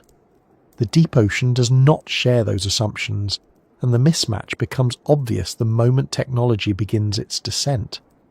A machine that works perfectly on land can fail within minutes at just a few hundred meters below the surface. Bolts loosen, seals deform, electronic short circuit. Things that seem sturdy in normal conditions become fragile when exposed to pressure. Even materials considered highly durable behave differently in the deep. It's not simply a matter of making machines stronger. Strength alone doesn't solve the problem. Machines must remain functional while resisting pressure from every direction, surviving near freezing temperatures, operating in total darkness, and communicating without the use of radio signals. That requires compromises, and each compromise creates new limitations. One of the first limitations becomes clear as soon as a machine starts descending: size. A large machine has more surface area, and more surface area means more pressure. Even if the hull is incredibly strong, the forces acting on it increase with every additional square inch. That's why deep-sea submersibles tend to be small, round, and compact. They can't be built in the sleek or elongated shapes used for shallow water vehicles. Those shapes may be hydrodynamic, but they introduce structural weak points at depth. Round shapes distribute pressure evenly. They're harder to build, harder to maintain, and far less spacious, but they reduce the chance of catastrophic failure. Inside these small, spherical hulls, space is so limited that every piece of equipment must be carefully chosen. There's no room for redundancy beyond the essentials. If something breaks, once the submersible reaches extreme depths, repairs are impossible. Machines must survive the journey down, complete the mission, and return safely without intervention. That constraint shapes every decision engineers make. They select only what is absolutely necessary. They eliminate features that might consume extra power or add unnecessary weight. They build systems that can function under extremely restricted conditions. Even with all of this, failures still occur. One of the most delicate parts of any deep-sea machine is its electronics.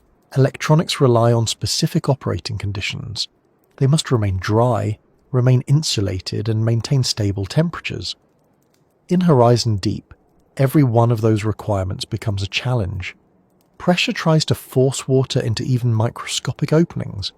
Temperature tries to destabilize sensitive components. Insulation materials behave differently under high pressure. Wires become brittle. Connectors loosen. Power distribution becomes less predictable. Engineers counter these issues with pressure-resistant housings, specialized cables, and sealed connectors, but each solution adds weight and complexity. Another major limitation is communication. On land, machines can communicate wirelessly. They use radio waves, satellites, or direct wireless networks. Underwater, radio waves fade almost immediately. Even at shallow depths, wireless communication becomes nearly impossible. Sound becomes the primary tool for communication, but sound travels slowly and behaves unpredictably in the deep ocean. Temperature layers bend sound waves. Salinity affects their speed.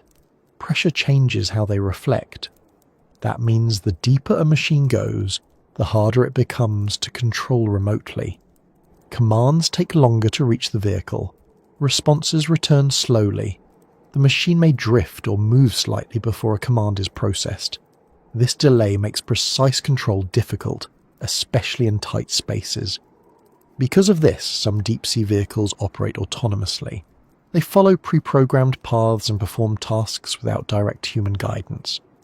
But autonomy introduces new risks. A machine might misinterpret its surroundings. A slope that appears stable on sonar may be unstable. A trench wall may appear farther away than it really is. A sudden change in depth may confuse sensors. If an autonomous vehicle miscalculates, no human can intervene in time to prevent damage. That's why these vehicles move slowly, gather data cautiously, and avoid unnecessary risks. But slow operation reduces the amount of area they can explore in a single mission, limiting scientific return. Navigation adds another layer of difficulty. Without GPS, machines rely on internal systems to track their position. They use inertial measurement units, compasses, sonar, and depth sensors.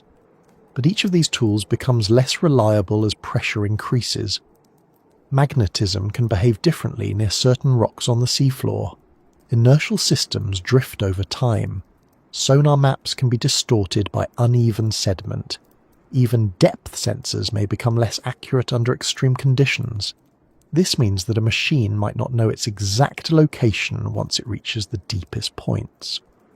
Without precise location data, mapping the environment becomes slower and less reliable. Lighting is another factor. Machines require artificial light to see anything in the deep, but strong lights consume power quickly.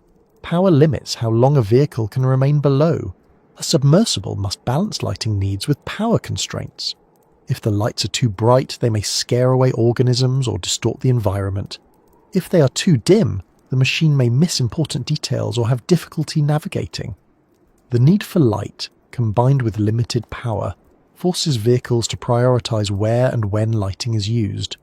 Often, they capture only short glimpses of the environment, leaving large areas unobserved. Pressure influences how materials behave, but it also influences how machines move. Thrusters must be designed to operate in dense water. They cannot create too much turbulence, or they risk stirring up sediment that reduces visibility. But they must create enough force to maneuver. Too much thrust wastes energy. Too little makes navigation imprecise. Designing thrusters that can operate effectively at extreme depth is a challenge. Many deep-sea vehicles move slowly not because they are incapable of speed, but because speed is inefficient or dangerous in this environment. Power supply is another constraint. Batteries must function at low temperatures and under pressure. Some battery types deform or malfunction under these conditions. Others lose capacity. Engineers must choose batteries that remain stable, but those batteries often store less energy than other types. This limits how far a vehicle can travel and how long it can stay at depth. Recharging batteries underwater is not practical, and swapping them out requires bringing the machine back to the surface, which takes hours. This reduces the number of dives possible during an expedition. The mechanical arms on remotely operated vehicles illustrate another challenge. Manipulating objects in deep-sea darkness requires precision, but high pressure affects hydraulic systems. Fluids behave differently. Valves must be reinforced. Moving parts must be designed to withstand compression. Even with careful engineering, robotic arms in the deep often move slowly with limited dexterity. Picking up a fragile organism or taking a delicate sample becomes a careful process. A task that would take seconds on land may take minutes in the deep. Sometimes the machine has to back away and approach again because sediment clouded the area. Every action is slowed by the environment. The terrain in Horizon Deep adds further complications. The seafloor is not flat. It contains ridges, slopes, trenches within trenches, and uneven sediment. Some areas are soft, some are rocky, some are unstable. Machines risk becoming stuck or damaged if they approach the seafloor too closely. A thruster might accidentally blow sediment upward, reducing visibility. A misjudged movement might push the vehicle against a rock. A sudden shift in the terrain from minor geological activity might trap a robotic arm or destabilize the machine. Navigating this terrain requires constant attention to sensor readings and careful control of movement. Despite all these challenges, modern deep-sea vehicles are capable of remarkable feats. They can reach depths once thought impossible. They can take samples, record video, and collect data. They can operate in environments that would destroy nearly anything else we build. But even with their advancements, they cannot survive here in a sustained way. A machine built to reach Horizon Deep cannot spend days exploring it freely. It can only visit briefly. It must return to the surface before its power runs out or its structure weakens. It is designed to survive, not to live here. This is the key difference between machines and deep-sea organisms. The creatures that thrive in the deep are not resisting the environment. They are part of it. Their bodies allow them to exist effortlessly, where machines must be carefully engineered to withstand every force. Their metabolism aligns with the slow pace of the deep. Their senses match the environment. Their structures work with pressure, not against it. They are the product of millions of years of evolution in a place where machines last only hours. It might seem surprising that many creatures living in extreme depth appear delicate. Some are transparent, some look soft, some drift rather than swim. But those traits are strengths in this environment. A soft body is not a weakness. It's a structural adaptation that prevents collapse. Slow movement conserves energy. Lack of bones reduces vulnerability to pressure. Machines cannot adopt these qualities. A machine cannot be soft without losing structure. It cannot drift without losing control. It cannot be small without limiting its capabilities. This is why no matter how advanced our technology becomes, it always faces difficulties here. Temperature also affects machines differently than it affects organisms. Many deep-sea creatures maintain function at low temperatures because their biochemical processes evolved for cold environments. Machines must compensate artificially. Metals become brittle in cold conditions. Batteries lose performance. Hydraulic fluids can thicken. Insulation becomes crucial. Engineers design systems to work at these temperatures, but those systems require energy and careful construction. A machine that malfunctions due to cold has no way of repairing itself or adapting. An organism simply lives at that temperature as its natural state. The slow pace of the deep also challenges machines. A machine designed to operate efficiently in rapid or variable environments may struggle in a place where everything moves slowly. Sensors may detect fewer changes than expected. Movement may feel inefficient. The vehicle might appear to drift or respond sluggishly because the water is so dense. Engineers cannot design a machine to mimic the slow, energy-efficient movement of deep-sea animals, because machines rely on mechanical power, not biological processes. The environment resists fast movement and demands patience, but machines are built for tasks that require speed or precision. Even the descent and ascent challenge machines. Reaching Horizon Deep takes hours. During descent, pressure increases steadily. During ascent, pressure decreases. Both transitions place stress on the vehicle. Engineers design pressure compensation systems to handle these changes, but those systems add complexity. If any of them fail, the machine may suffer damage. Organisms do not experience this stress. They remain at depth or migrate slowly, allowing their bodies to adjust gradually. Machines must travel the entire vertical span in one continuous journey, making them vulnerable during transitions. Time becomes another limitation. A machine can only operate for as long as its power lasts. A deep-sea dive may last 8 to 12 hours, but only a small portion of that time occurs at the bottom. Most of it is spent descending or ascending. That means even the most advanced machines spend little actual time exploring. This restricts what they can accomplish. A few hours is not enough to observe long-term behavior or to study slow-moving biological processes. Machines must prioritize what they examine, often leaving large areas unexplored. Pressure also affects how machines handle samples. When collecting organisms or sediment, the equipment must be designed to maintain the environment's pressure. Without pressure maintenance, samples may be damaged or altered during ascent. This limits what can be studied. Some organisms arrive at the surface intact. Others collapse or deform. Some chemical conditions cannot be preserved. Machines must solve these challenges by using pressure-retaining containers, but those containers are heavy and limited in capacity. The need to preserve samples restricts how much can be collected during a single dive. Mechanical fatigue is also more significant at depth. Pressure causes materials to compress slightly, and repeated compression and decompression can weaken them. After each dive, engineers must inspect every part of the vehicle. Even small cracks or distortions indicate potential failure on the next dive. Maintenance takes time. Repairs require specialized materials. Rebuilding components is expensive. These limitations mean that deep-sea vehicles cannot be used frequently without constant upkeep.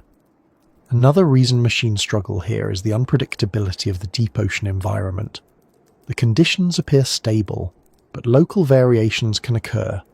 Changes in temperature, currents, or chemical composition may affect sensors or systems.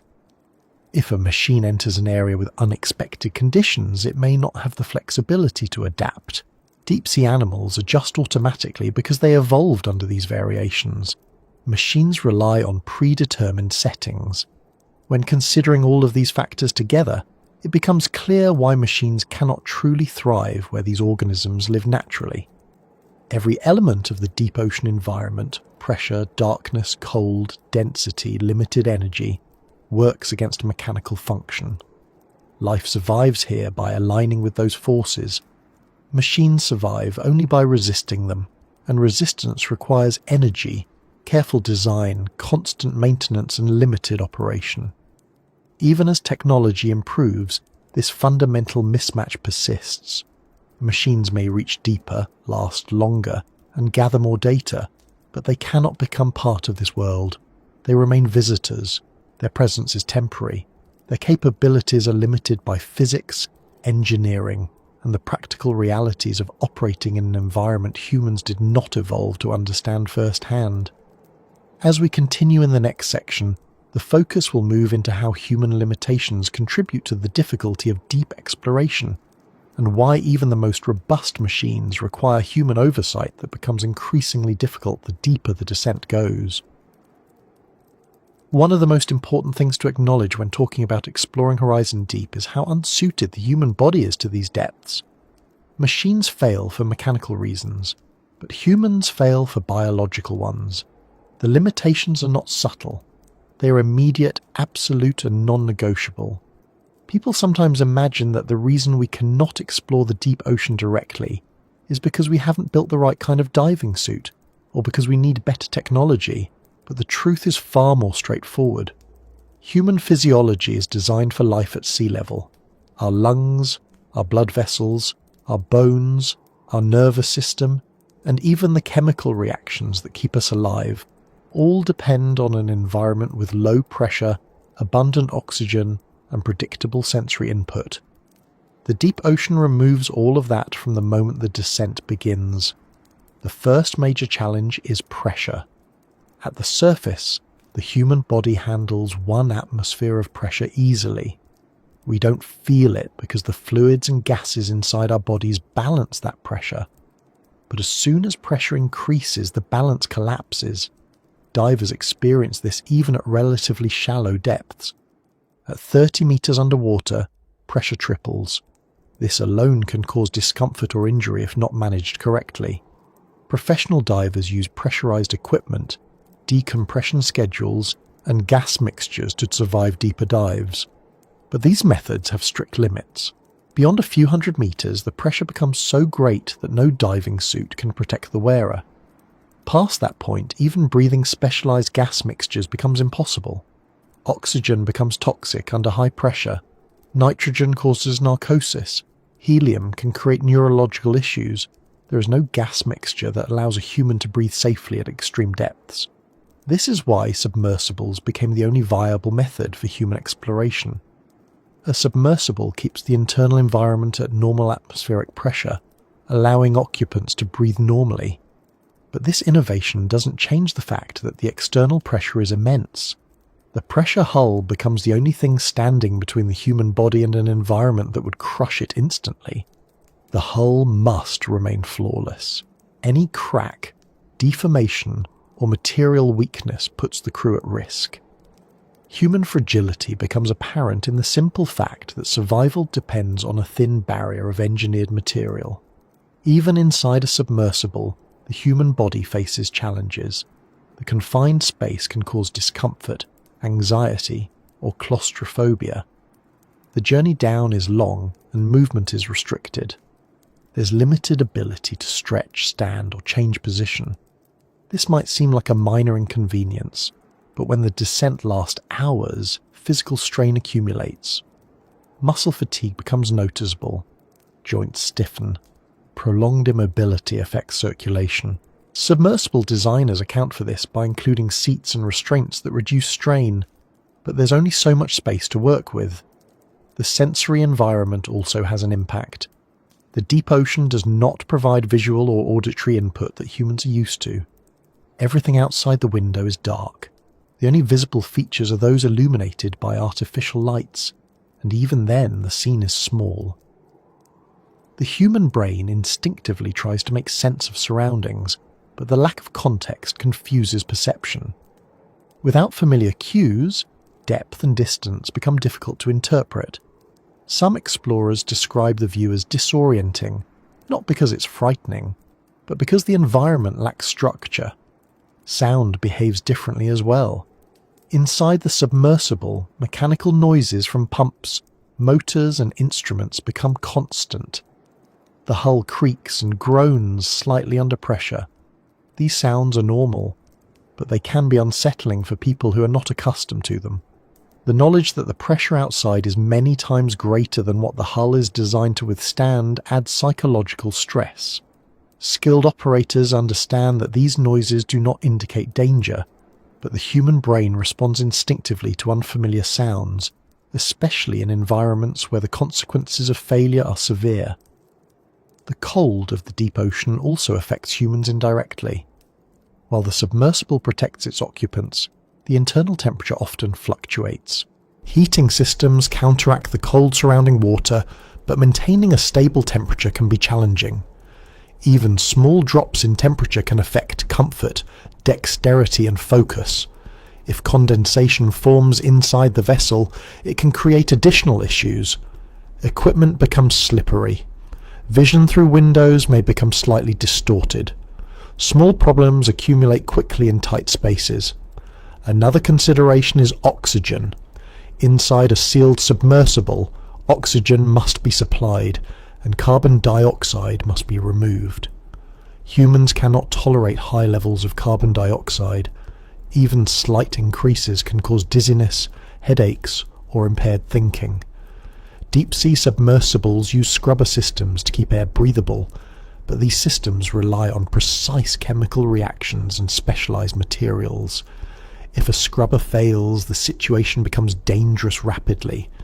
This adds another layer of fragility. Humans depend on an atmosphere that must be carefully maintained through technology. Physical endurance is limited as well. The average deep-sea dive lasts several hours from start to finish. Crew members must remain alert the entire time. They must operate instruments, monitor readings, communicate with the surface team, and make decisions based on incomplete or changing information. Fatigue can impair judgment. Hunger and thirst must be managed because eating or drinking inside a submersible can be awkward and messy. Bathroom needs must be addressed through systems designed for minimal use. These issues may sound trivial, but at extreme depths, even small discomforts or distractions can escalate into real problems. Psychological limitations are often overlooked, but play a significant role in deep-sea exploration. Humans are not accustomed to being completely isolated in a small capsule. The lack of external stimuli, combined with the knowledge that failure is often fatal, creates tension that must be managed carefully. Even well-trained explorers experience moments of anxiety or discomfort. The absence of daylight disrupts circadian rhythms. The long, slow descent can feel endless. The unfamiliar environment outside the window, combined with the confined space inside, creates a unique mental strain. Researchers must prepare for this through training, but training cannot fully replicate the experience of being thousands of meters underwater. Another factor is decision-making under uncertainty. At extreme depths, conditions can change without warning. The terrain may shift, currents may appear, equipment may malfunction. If something goes wrong, options are limited. The crew cannot exit the vessel. They cannot repair the exterior. They cannot ascend rapidly without risking damage. They must analyze the situation carefully and act within strict constraints. This requires clear thinking and composure, but stress affects both. Humans are not machines. Our bodies respond to stress with physical symptoms: elevated heart rate, increased breathing, sweating, even in cold environments. These responses can complicate tasks that require precision. Physiologically, the human body also reacts to prolonged inactivity and pressure changes in subtle ways. Even though the pressure inside the submersible remains stable, the knowledge of external pressure can affect breathing patterns. Some explorers unconsciously hold their breath more often. Others breathe shallowly. This can lead to discomfort or dizziness. The confined environment restricts movement, which can cause stiffness, cramps, or numbness. These issues may not be dangerous by themselves, but they accumulate. The body is not designed for long periods of immobility in cramped conditions. Sleep becomes impossible during a dive, even if the mission lasts long enough that a break might seem helpful. The constant noise from equipment, the vibration of the vessel, and the need to remain alert make rest difficult. Fatigue affects cognitive performance, and the deeper the dive, the more important clear thinking becomes. Humans must rely on training and preparation, but even the best training cannot change physiology. The long ascent presents its own challenges. After hours of operating in a confined environment, the crew must endure another slow climb to the surface. While pressure inside the vessel remains constant, the knowledge that the vehicle must rise through kilometers of water creates an ongoing awareness of risk. If anything goes wrong during ascent, rescue becomes nearly impossible. The crew must remain attentive even when tired. They must monitor systems continuously, adjusting instruments as needed. Another human limitation is adaptability. Deep-sea organisms have bodies designed for cold, darkness, and pressure. Humans cannot adapt physiologically. Our bodies respond to extreme environments by shutting down or failing. Extreme cold causes hypothermia. Extreme pressure causes collapse. Extreme darkness disorients. Our senses evolved for sunlight, oxygen, and open space. We perceive the world through sight and sound, but these senses lose relevance in the deep. Machines can take measurements far beyond human ability, but humans cannot directly experience those conditions. We rely on readings and instruments to interpret the environment, but this creates a layer of detachment that makes navigation more difficult. Even if a submersible is engineered perfectly, human endurance remains a limiting factor. Missions must be planned around how long the crew can remain alert. Deep-sea dives cannot last indefinitely because humans cannot stay functional for long periods in such confined spaces. This restricts what can be accomplished. Machines might be able to operate for days, but humans can only supervise for hours. This gap limits the scope of human-led exploration. There is also the issue of emergency response. At extreme depths, if a problem occurs, escape is impossible. The crew cannot exit the vehicle. They cannot swim to safety. They cannot rely on rescue teams reaching them quickly. The only option is to ascend, and ascent takes time. During this time, any malfunction becomes critical. Humans depend on technology to survive the journey, and if that technology fails, there is no backup. This stark limitation influences how missions are planned. Safety margins must be generous. Risk tolerance must be low. These precautions reduce the number of potential missions and restrict the types of experiments that can be conducted. Environmental unpredictability contributes to human vulnerability. Even slight shifts in the seafloor can cause problems. A landslide triggered by tectonic activity might trap the submersible. A shift in currents might push it against a slope. These events are rare but possible. Human explorers must anticipate them, but predicting geological activity at extreme depths is difficult. This unpredictability, combined with human fragility, creates a narrow window of safe operation. Then there's the matter of long-term exposure. Humans cannot spend repeated long periods at depth without consequences. Even though pressure is controlled inside the vessel, the physical and mental strain accumulates. Fatigue from multiple dives affects reaction time. Stress affects sleep patterns. Constant transition between surface conditions and the deep-sea environment creates cognitive dissonance. Many deep-sea explorers report needing significant recovery time between missions. This reduces how often humans can participate directly in exploration. Another factor is sensory overload inside the submersible. Even though the environment outside is visually simple, the interior of the vehicle is filled with readings, screens, instruments, and data streams. Crew members must monitor depth, pressure, power levels, thrusters, lighting, camera feeds, sonar readings, and environmental conditions simultaneously. This requires continuous attention. Humans are prone to distraction, fatigue, and cognitive overload, especially in confined spaces. Mistakes can occur, and mistakes at depth can be disastrous. The impact of pressure on human psychology cannot be overstated. Humans evolved to live in an environment where danger is visible, audible, or at least perceptible. In the deep ocean, danger is invisible. The pressure outside cannot be seen or heard. Its presence is known only intellectually, yet the consequences of failure are immediate and severe. This creates a unique form of stress. Even calm, experienced explorers acknowledge that the awareness of external pressure lingers in the back of their mind throughout the dive. The brain responds to this environment with increased vigilance, which consumes mental energy. Isolation adds another layer. Communication with the surface is slow or limited. Real-time conversation may be delayed or distorted.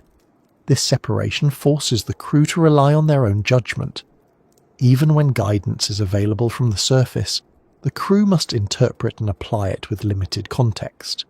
Humans rely on social cues for reassurance, but those cues become tenuous in the deep. This makes stress management more difficult. Human fragility becomes especially clear when compared to the organisms that live at depth. Deep-sea animals are not anxious about darkness. They do not worry about pressure. Their metabolism works slowly but efficiently. They have no need for large oxygen supplies. Their sensory systems evolved for this environment. Humans, on the other hand, require an artificial bubble of Earth-like conditions.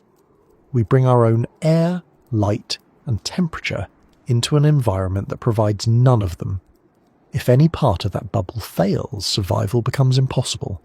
All of these limitations demonstrate why human exploration of Horizon Deep is so difficult. Our physiology restricts how deep we can go, how long we can stay, and how effectively we can operate. Machines can extend our reach, but only within narrow boundaries. Even inside a protective vessel, humans remain fragile. The environment exerts pressure not only on the hull, but on the mind and body of anyone inside. As we move into the next part of this exploration, we'll shift from human limitations to the physical principles that shape the deep ocean itself, revealing how the interaction between physics and environment creates barriers that even the most ambitious missions struggle to cross. When the conversation turns from biology and human limitations to the physics that define the deep ocean, the environment becomes even more difficult to interpret. The conditions in the region surrounding Horizon Deep aren't mysterious because they disobey physical laws. They're mysterious because they apply familiar laws in ways that most people never experience. Everything that happens in these depths follows the principles of physics, but the scale, intensity, and combination of forces create results that challenge intuition. Understanding why exploration is so difficult involves understanding how these forces interact, not just individually, but as a constant system shaping every part of the environment. The first and most dominant force is pressure. Pressure is not simply a number. It influences every other physical property of the deep. It affects density, sound transmission, buoyancy, chemical reactions, and even the way materials deform. At extreme depths, water becomes so dense that its behavior shifts. The molecules remain liquid, but the compression alters how they interact with one another. They pack so closely that even small movements require more energy. This increased density affects how currents flow, how organisms move, and how sound travels. It also changes how machines operate because thrusters must push against water that behaves differently than it does near the surface. The second major force is temperature. Near Horizon Deep, the water temperature stabilizes just above freezing. This seems straightforward, but the combination of low temperature and high pressure changes how heat moves through the environment. Heat does not dissipate quickly. Thermal gradients become small.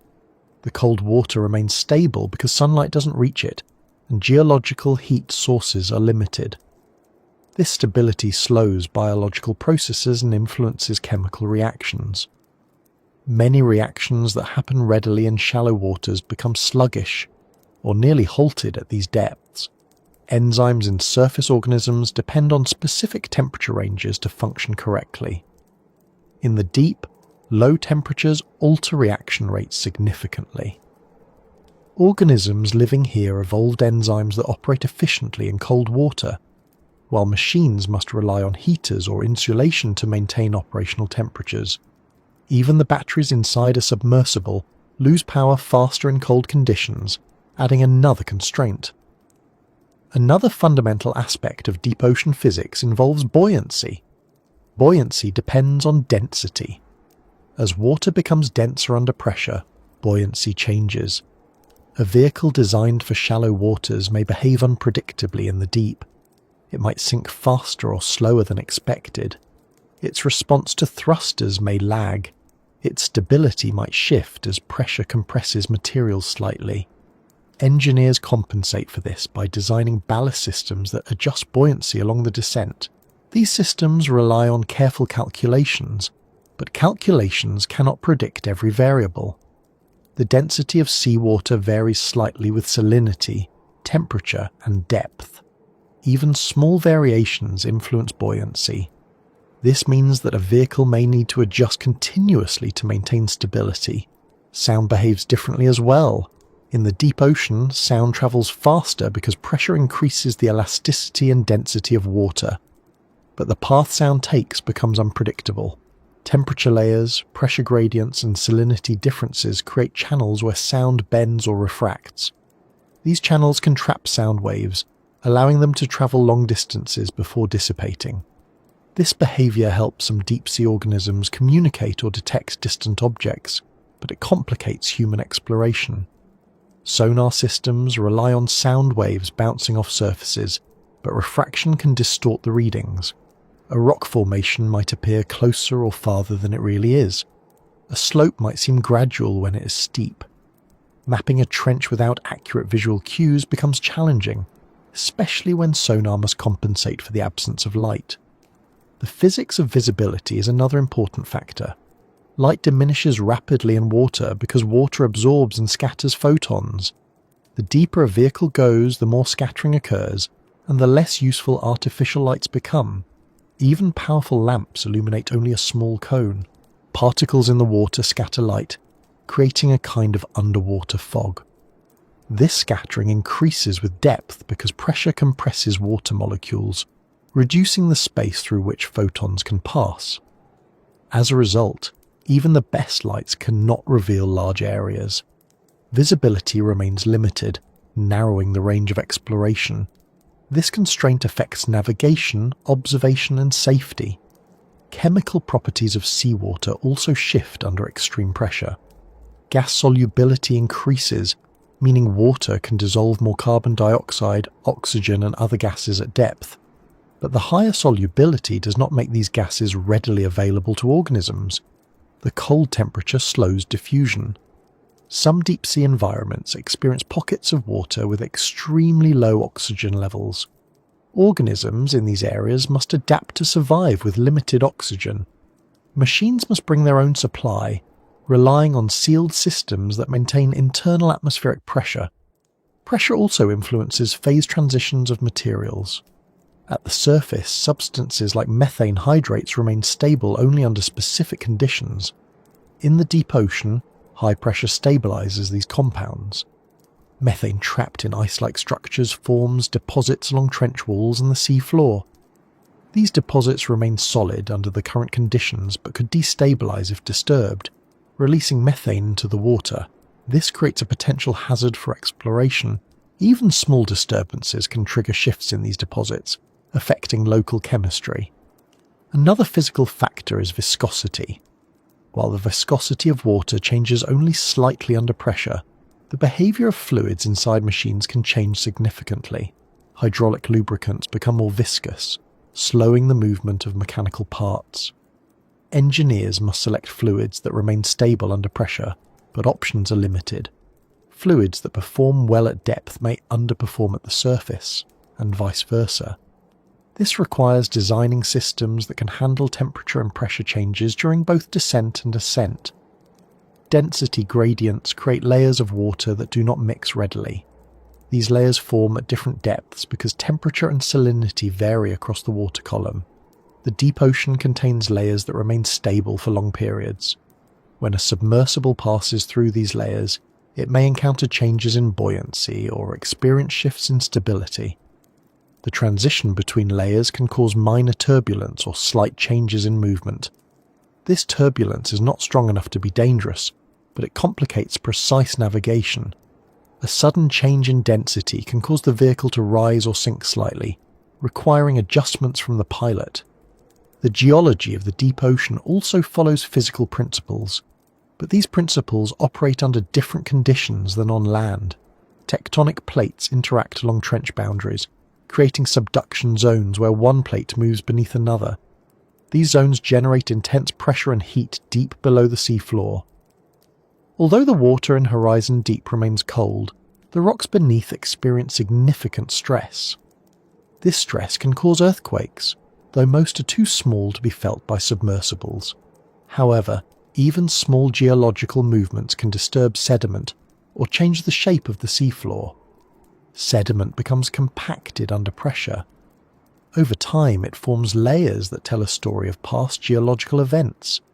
Studying these layers helps researchers understand Earth's history, but the conditions required for this compaction make retrieving intact samples difficult. Fluid dynamics also behave uniquely at depth. Water movement is slow, but even small currents can influence the dispersion of nutrients or chemical signals. Because the water is denser, currents carry more force than they might appear to. A slight movement of water can push small organisms or particles considerable distances. Machines must account for this, especially when trying to maintain a stable position. Thrusters must counteract currents without disturbing sediment.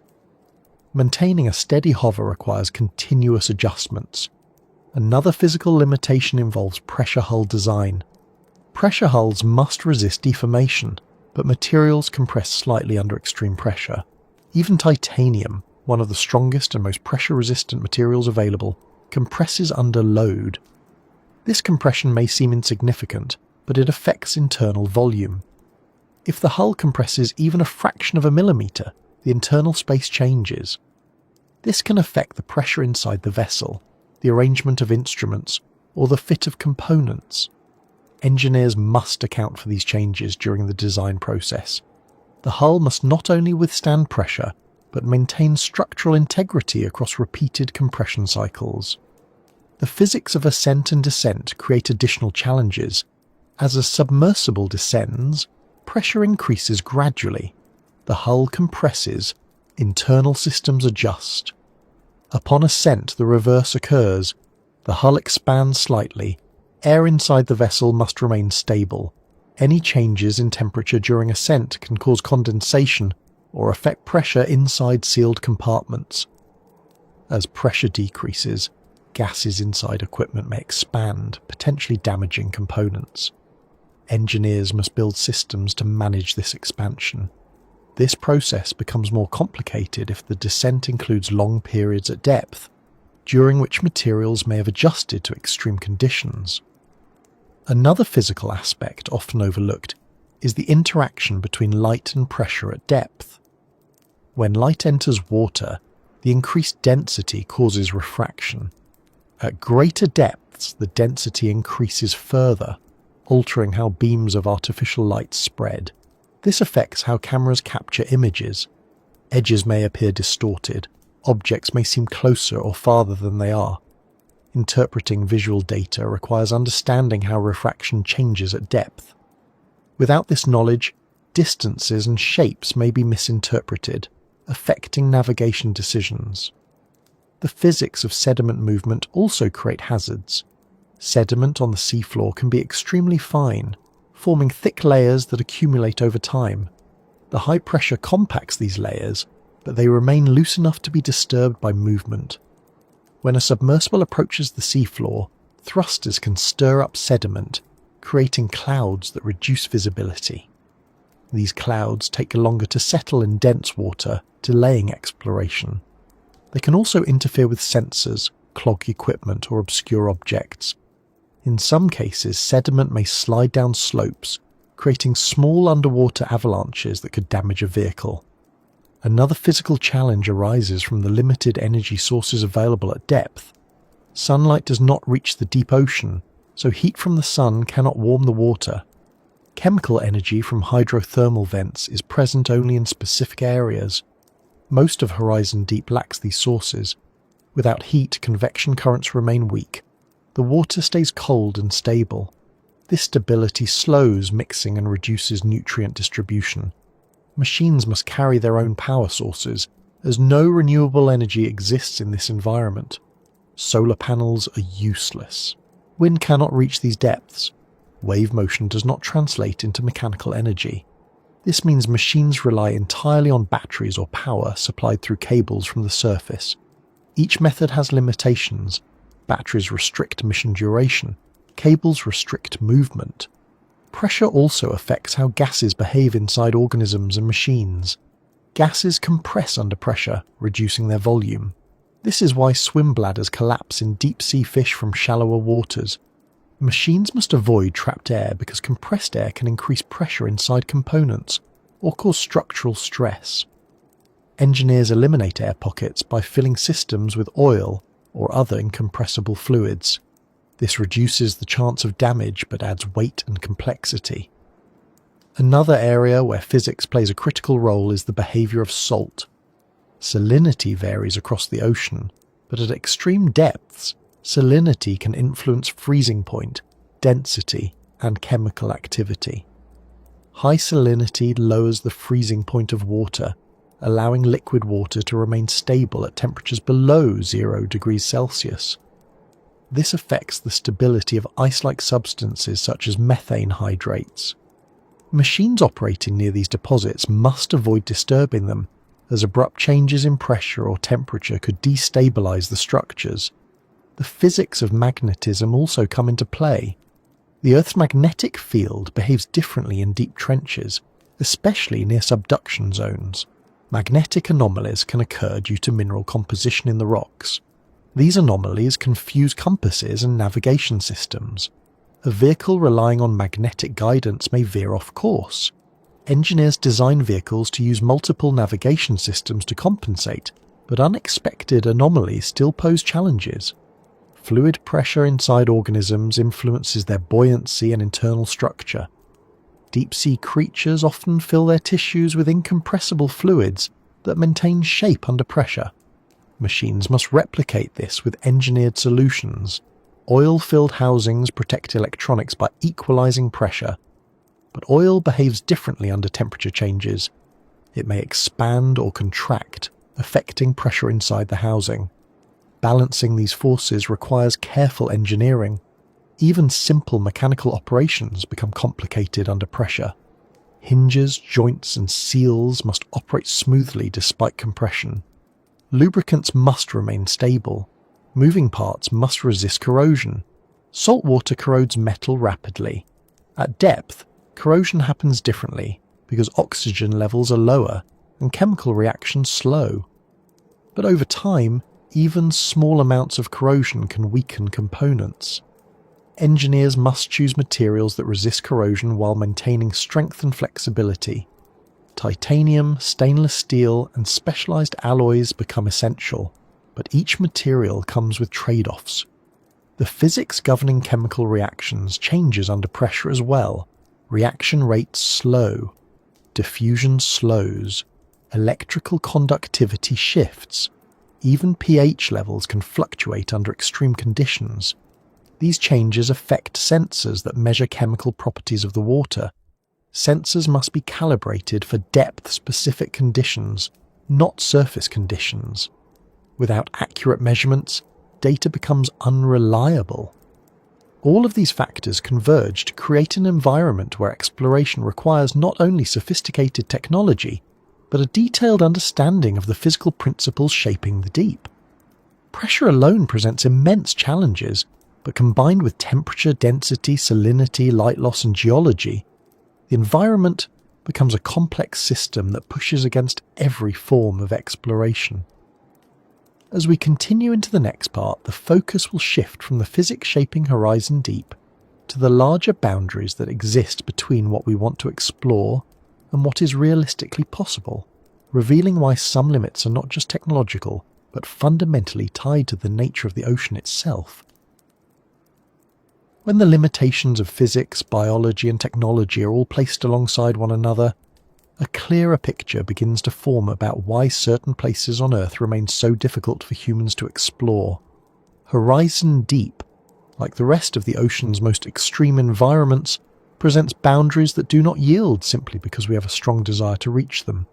These boundaries come from the fundamental characteristics of the environment itself. They are not challenges that can be overcome by trying harder or building bigger machines. They exist because the deep ocean is shaped by forces that are incompatible with the conditions required for human presence. Understanding this helps explain why progress in deep-sea exploration remains slow and why complete access remains unlikely. One of these boundaries involves the scale of the environment. The ocean covers more than 2/3 of the Earth's surface. Its average depth is around 4 kilometers. Horizon Deep is more than twice that. When we think about exploring a cave, a mountain, or a forest, we imagine a focused effort in a defined area. But the deep ocean operates on a scale that exceeds anything on land. It covers vast distances, contains complex terrain, and has physical conditions that remain stable over long periods. This scale means that even small advances require significant time, resources, and technology. Mapping even a small area is slow. Each dive can examine only a tiny portion of the environment. The boundary created by scale is not simply about distance, but about how many variables must be managed to explore even a fraction of the deep sea. Another boundary arises from accessibility. The surface of the ocean is dynamic. Waves, storms, currents, and weather conditions influence when and how exploration can begin. Launching a deep-sea submersible requires calm seas, stable conditions, and reliable support vessels. A single storm can delay a mission for days or weeks. Even slight surface conditions can affect deployment.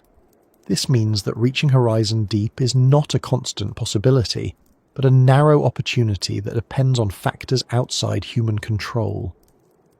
Unlike space, where missions can launch within well-defined windows, deep-sea exploration is bound by the unpredictable nature of the ocean. Accessibility remains one of the most persistent obstacles. Time is another boundary. A deep-sea dive requires hours just to reach the bottom. The ascent takes just as long. The time spent at the deepest point is limited by power, air supply, and human endurance. This means that even with ideal conditions, exploration is brief. Machines can only stay at depth for as long as their power allows. Humans can only stay alert and functional for as long as their bodies permit. These constraints create natural boundaries around what can be observed. The ocean floor is vast, but exploration time is tightly limited. The mismatch between the scale of the environment and the time available to explore it means that knowledge accumulates slowly. Another boundary stems from unpredictability. The deep ocean is stable in some ways, but unpredictable in others. Geological activity can shift sediment, create small tremors, or reshape the sea floor. Chemical conditions can change. Currents can appear where none were predicted. Organisms can behave differently in the presence of lights and machines. Equipment can encounter unexpected obstacles. Even well-planned missions must adapt quickly to changing circumstances. Humans and machines are not well suited for environments where unpredictability can become hazardous. The deep ocean requires caution. Caution slows exploration. Slow exploration means boundaries persist. There's also the issue of cost. Deep-sea technology is expensive to build, maintain, and operate. Pressure-resistant materials require specialized manufacturing. Submersibles must undergo rigorous testing and inspection. Support vessels must be equipped with advanced technology and staffed by trained crew members. Sensors, cameras, and instruments must withstand extreme conditions. Every component must be replaced or repaired regularly. Funding for deep-sea research competes with other priorities in science, engineering, and exploration. Because resources are limited, only a small number of missions can be conducted each year. This limits the pace of progress, creating a boundary driven not by physics but by economics. Another boundary comes from the limits of our senses. Humans rely heavily on vision. We interpret the world primarily through what we see.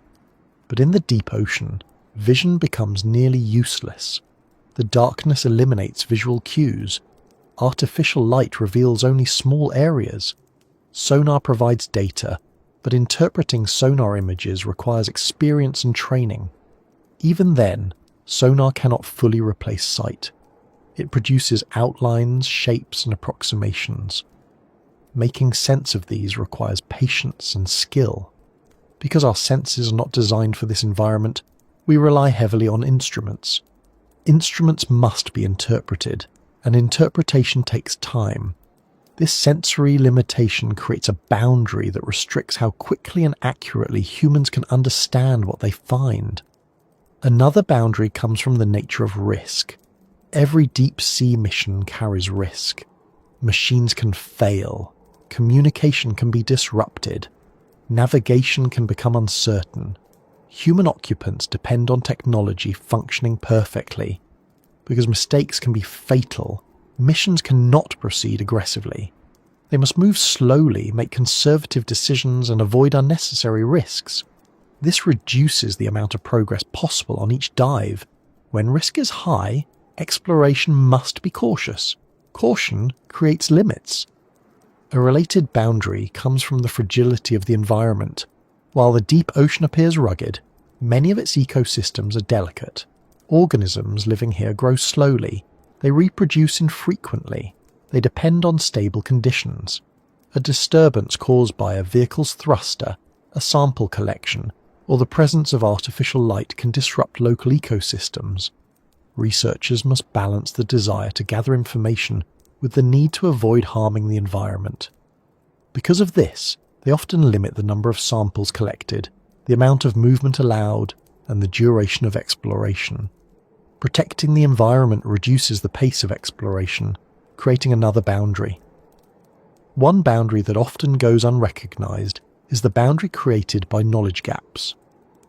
To explore effectively, we need maps, models, and predictions, but Horizon Deep remains largely uncharted.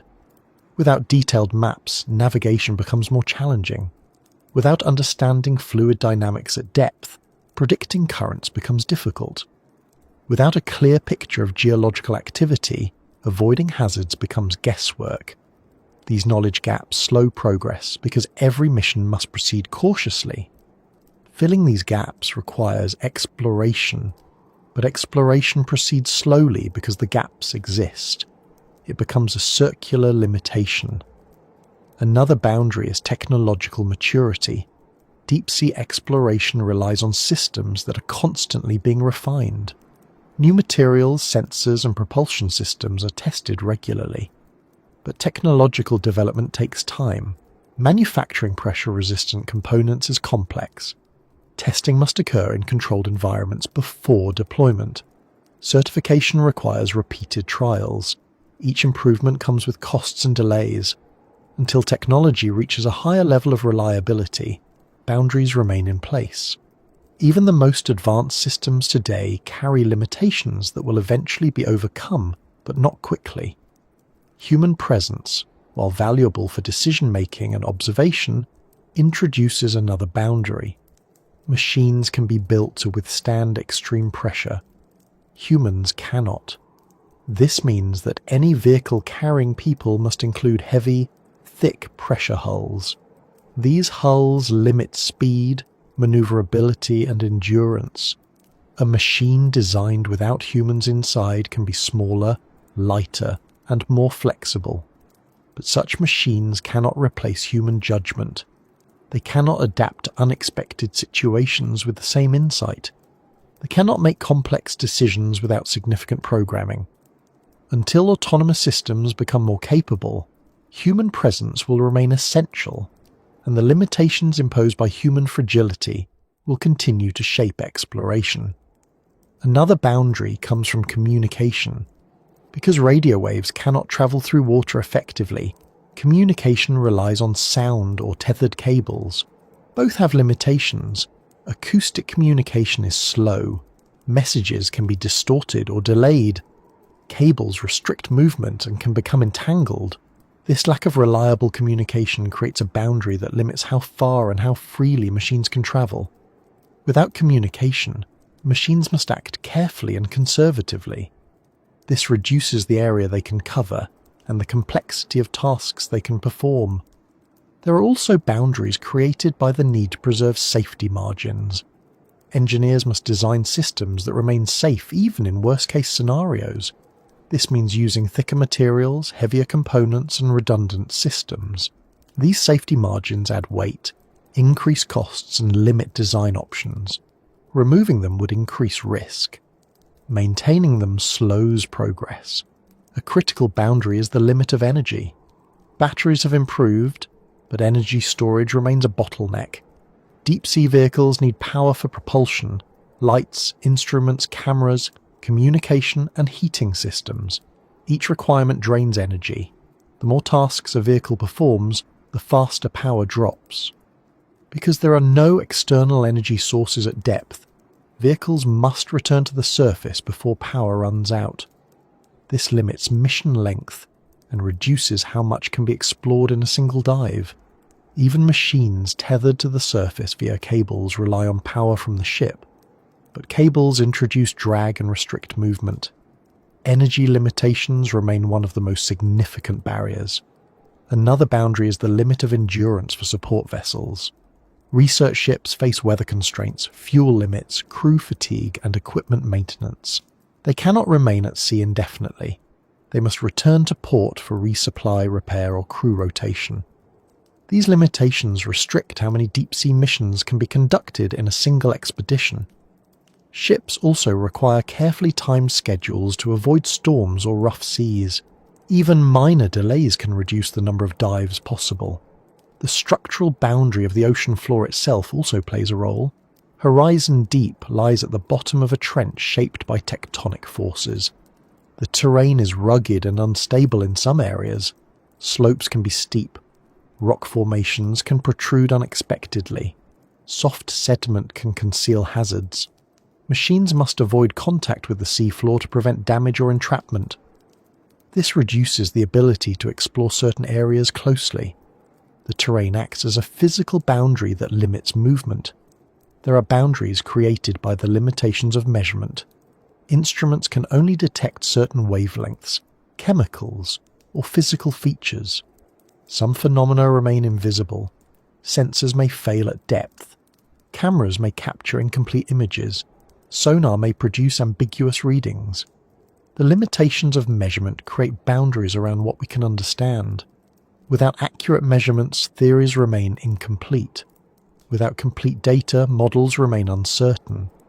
These gaps slow progress. Some boundaries come from safety regulations and ethical considerations. Deep-sea exploration must follow guidelines that protect the environment and ensure the safety of crew members. These regulations limit how often missions occur, what equipment can be used, and what procedures must be followed. While these boundaries are necessary, they also impose additional constraints on exploration. There are also logistical boundaries. Transporting submersibles, equipment, and crew requires coordination.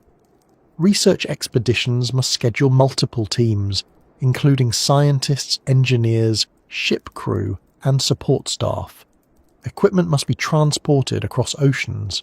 Weather windows must be planned.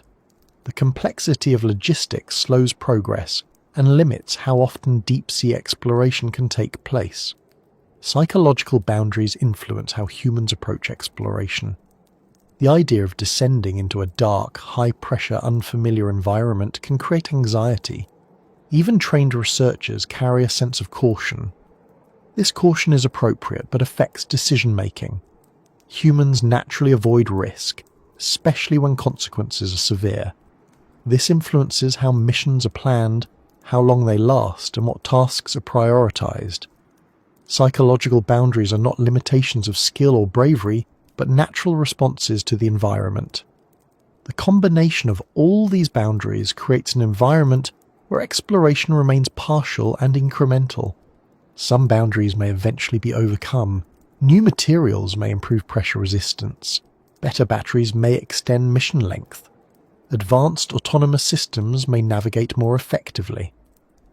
But some boundaries cannot be eliminated entirely because they come from the fundamental nature of the ocean. Pressure will always be immense.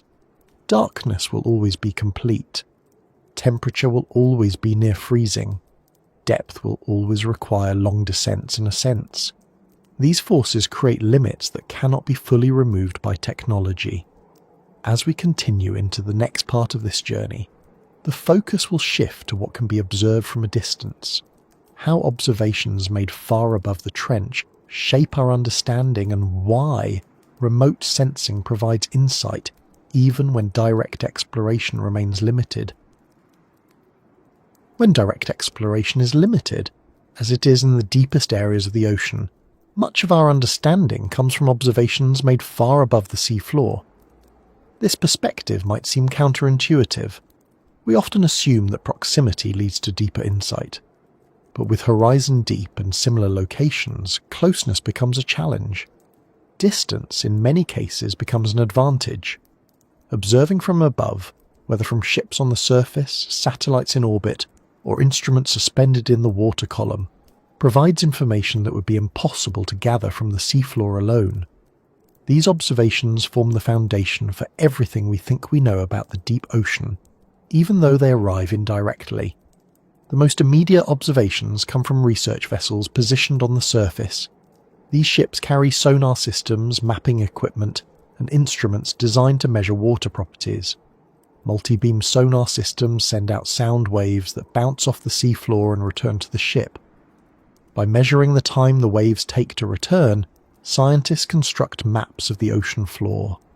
These maps reveal the shape of the trenches, the height of underwater mountains, and the contours of ridges. Even though the image they create is a representation, not a direct photograph, sonar maps remain one of the most effective ways to visualize areas too deep for continuous exploration. From this vantage point, scientists see Horizon Deep as part of a larger structure, the Mariana Trench. They see its curves, slopes, and connections to tectonic plate boundaries. They see where sediment accumulates. They see how the trench extends in multiple directions, forming a shape that is complex and uneven. Although the resolution is limited, sonar mapping helps identify areas worth further study. Without these maps, sending a submersible down would be like entering an unfamiliar cave without any sense of direction. But because the trench is so deep, even advanced sonar systems struggle to capture fine details. The sound waves must travel through large volumes of water, encountering temperature layers and density changes that distort their path. While the resulting maps are valuable, they leave many questions unanswered. Satellites positioned in orbit provide a different kind of information. They cannot see the seafloor directly, but they detect slight changes in sea surface height caused by variations in gravity. These variations correspond to features on the seafloor. A trench creates a small depression in the gravitational field, while a mountain creates a slight rise. By measuring these changes, satellites can estimate the shape of the ocean floor.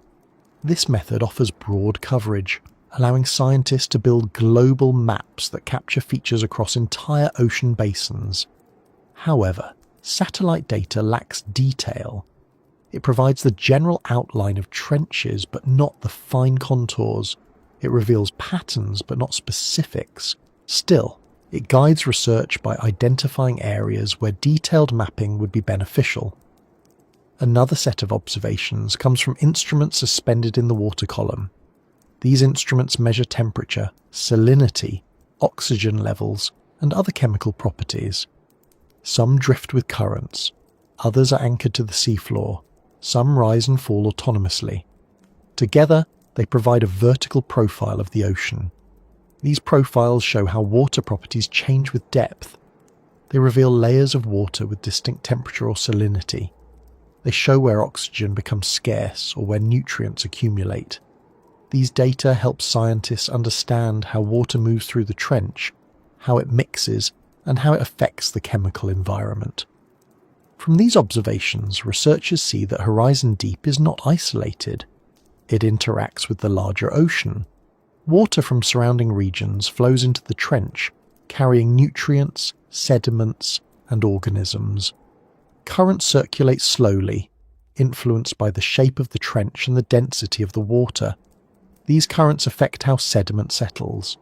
They influence how organisms move. They shape the chemical environment. Even without descending to the bottom, scientists can infer these patterns from temperature salinity profiles and current measurements. This indirect knowledge provides a framework for understanding what happens at depth. One of the most informative remote observations comes from studying how sound travels through the ocean. Sound moves faster in deeper, colder water. By measuring sound transmission across large distances, scientists infer the structure of the water column. This method, known as acoustic tomography, reveals temperature changes and movement patterns. While it cannot provide imagery, it offers insights into how water circulates within the trench. Over long periods, this information helps build models that describe the deep ocean structure. Another important source of information comes from seismic studies.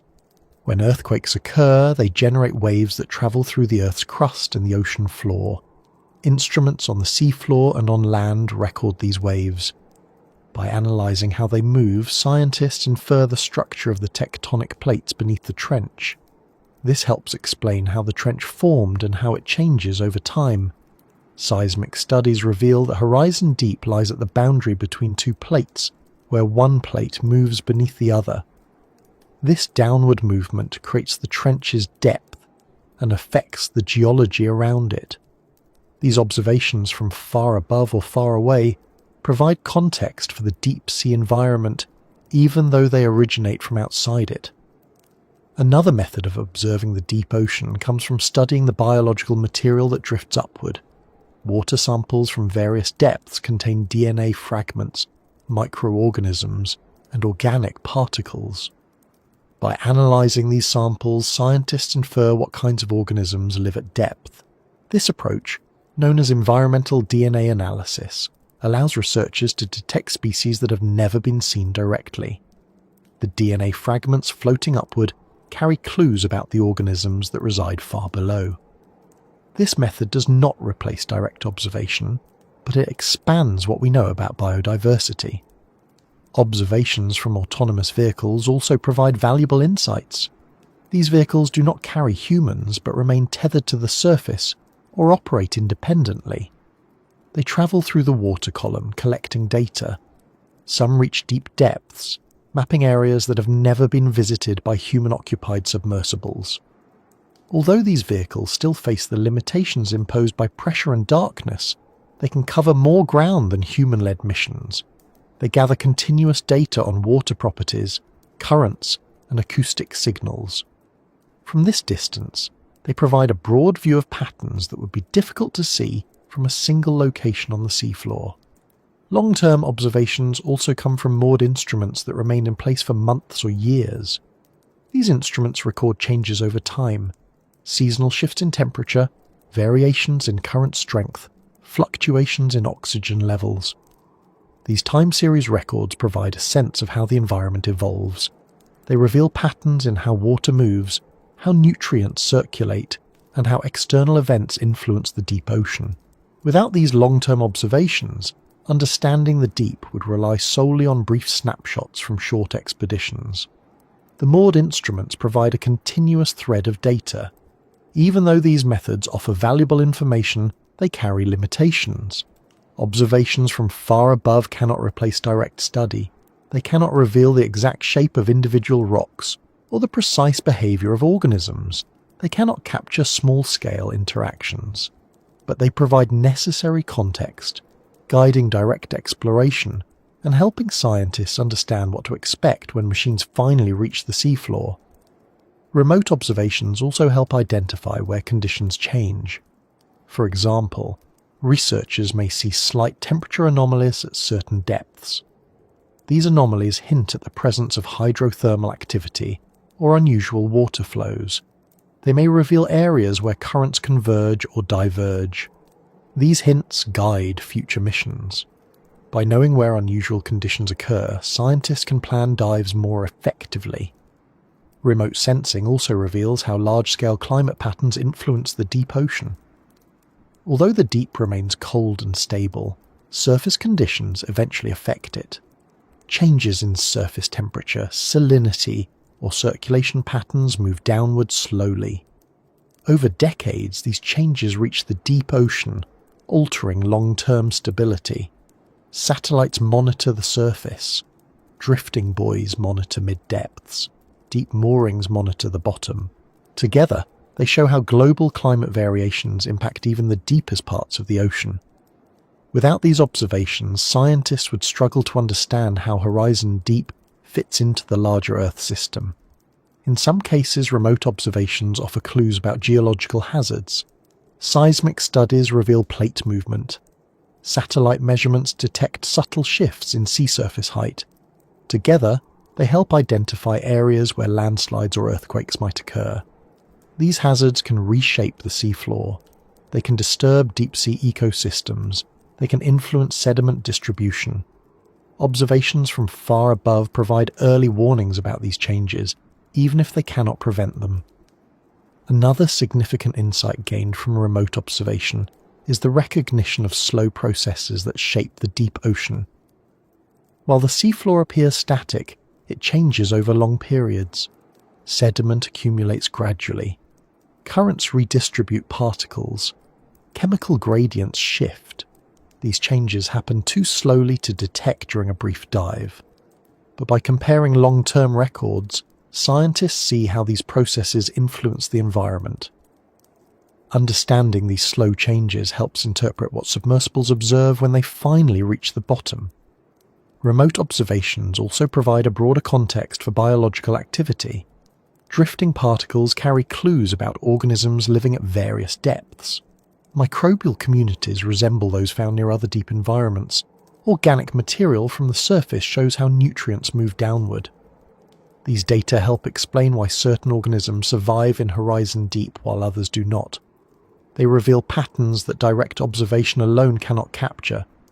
Some of the most valuable information comes from comparing data across multiple locations. Observations from one trench inform understanding of another. Patterns found in the Pacific help interpret conditions in the Atlantic or Indian Ocean. Differences between trenches reveal how local conditions shape the deep. Without broad-scale observation, these comparisons would be impossible. Understanding what can be seen from far above also highlights the importance of indirect evidence. Because direct exploration remains limited, much of what we know about Horizon Deep comes from combining numerous types of data. Each method contributes a piece of the puzzle. Sonar maps reveal structure. Temperature profiles reveal currents. Seismic data reveal tectonics. Environmental DNA reveals biodiversity. Satellite measurements reveal large-scale patterns. Together, these observations build a coherent understanding, even without constant presence at the seafloor. Even though observations from far above cannot replace direct experience, they shape expectations and guide exploration. They help scientists decide where to send machines. They indicate where unusual conditions might exist. They identify areas that require closer examination. Remote observations form the backbone of deep-sea research, especially when direct access is limited. As we move deeper into this discussion, the next section will look at how human imagination fills the gaps left by incomplete knowledge, and how stories, legends, and speculation emerge when vast areas remain unexplored. Stories about the deep ocean have existed for as long as people have stood near coastlines and wondered what lay beyond the waves. Long before scientific instruments mapped the seafloor, and long before machines descended into the trenches, the human imagination filled the unknown with creatures and forces that explained what could not be observed. These stories reflected fear, curiosity, and respect. They weren't attempts to mislead. They were attempts to interpret an environment that offered no clarity. Even today, when technology reveals more about the deep than at any point in history, that imagination continues to influence how people think about the ocean. This becomes especially clear when talking about the region surrounding Horizon Deep, where direct observation remains limited and gaps in knowledge persist. The ocean's vastness plays a role in why myths emerged in the first place. Large bodies of water challenge perception. They extend beyond the horizon. They hide what lies beneath. Humans rely heavily on sight to navigate and understand their environment, but the ocean conceals everything below its surface. This concealment creates space for imagination. When sailors in the past reported strange lights or shapes in the water, they weren't trying to create legends for entertainment. They were describing the unfamiliar using the concepts available to them. Without scientific explanations, the unknown naturally became mysterious. Even now, the deep ocean remains an environment where the unknown overwhelms the known. Horizon. Deep is one of the least explored regions on Earth. With limited data available, it's understandable that people speculate about what might exist there. But speculation is not the same as reality. Myths arise from the absence of information. Monsters arise from the attempt to fill that absence with something concrete. Understanding why these ideas persist requires looking at both the history of oceanic storytelling and the psychological need to explain environments that defy easy understanding. Historically, many cultures created stories about creatures that lived in the depths. These creatures often had exaggerated features, massive size, strange shapes, glowing eyes, or elongated limbs. These descriptions often came from genuine observations of real organisms brought to the surface. A decomposed whale carcass might look like a serpentine creature. A giant squid washed ashore might inspire tales of tentacled monsters capable of sinking ships. Bioluminescent organisms might be interpreted as supernatural lights. The deep ocean transformed these natural phenomena into narratives that made sense within the worldview of the time. The giant squid provides a clear example. For centuries, stories described enormous tentacled creatures capable of dragging sailors underwater. Without access to deep-sea exploration, these stories remained plausible. Only in the past couple of decades have scientists captured footage of giant squid in their natural habitat. The actual animals are large, but not the ship-destroying beasts of legend. However, the myth persisted for so long because the ocean seldom revealed the truth. The lack of direct evidence allowed imagination to fill the gaps.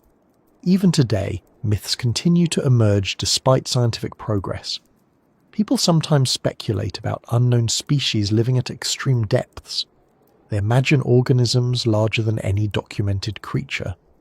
They envision predators adapted to darkness, creatures with unusual sensory abilities, or forms of life not yet described by science.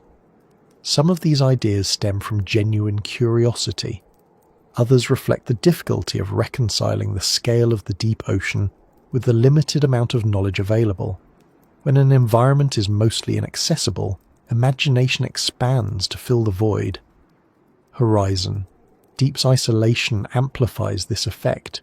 Few machines have reached its floor. Those that have stayed only briefly.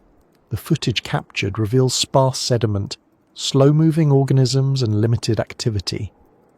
But because the deep is so large and exploration so limited, it's natural for people to imagine what might exist beyond the narrow beam of a submersible's light.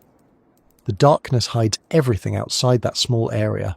Even scientists acknowledge that unknown species likely exist in these depths, not because myths are real, but because biodiversity increases with exploration. Each new mission reveals organisms that were previously undocumented. This pattern reinforces the idea that the deep ocean still contains surprises. Imagination often centers on the idea of scale. The ocean contains some of the largest creatures on Earth. Whales, for example, reach lengths unmatched by land animals.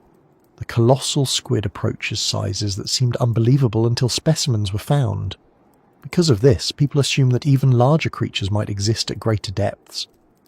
But biological limits shape how large organisms can grow.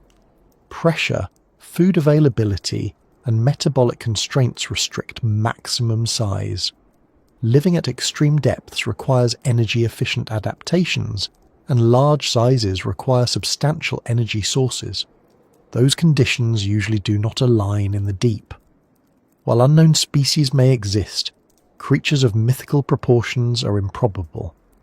Another set of myths involves ancient or prehistoric creatures surviving in the deep.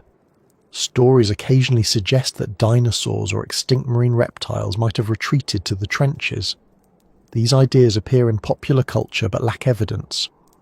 While some deep-sea species are ancient in evolutionary terms, they are adapted specifically to deep ocean conditions. Prehistoric marine reptiles required oxygen levels and temperatures that do not exist at extreme depths. Their physiology could not withstand the pressure. Evolution shaped species to thrive in their environment, and most prehistoric animals were not suited for the deep ocean. Still, these stories persist because the deep ocean creates an environment where confirmation is difficult. When people cannot see what exists, it becomes easy to imagine what might. The human brain looks for patterns, narratives, and explanations. When information is limited, those narratives become flexible. Myths flourish in environments that resist direct observation. The deep ocean, especially its deepest trenches, fits this pattern perfectly. Another reason myths arise involves the presence of bioluminescence. When lights appear unexpectedly in dark water, they evoke curiosity and speculation. Divers in shallow waters often witness bioluminescent plankton. In deeper waters, larger organisms produce flashes, glows, or patterns. These lights serve biological purposes: communication, camouflage, luring prey. But to observers unfamiliar with them, they can appear mysterious. Stories of glowing creatures, ghost-like forms, or deep-sea lights might have originated from these natural phenomena. Without a scientific framework, the displays become supernatural.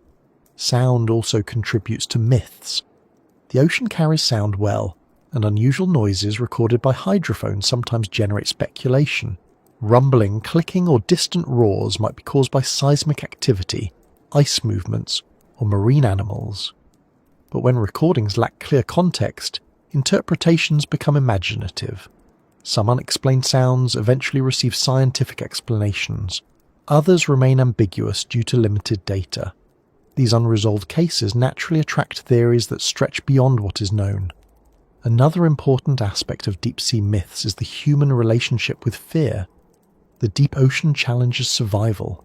It contains pressure that can crush metal, darkness that eliminates vision, and cold that slows biological processes. Even though these features do not imply danger in the sense of hostile creatures, they create an environment that feels inherently threatening.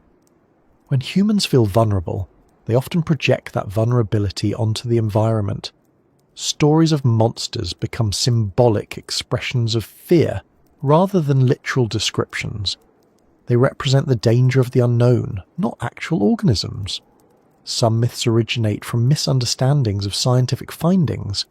When researchers announce the discovery of new species or unusual organisms, simplified media reports sometimes exaggerate these details.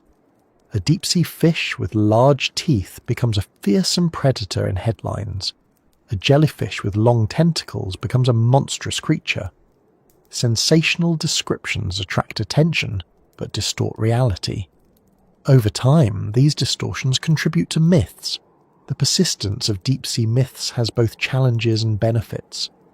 On the challenging side, exaggerated expectations can create misconceptions about deep ocean ecosystems.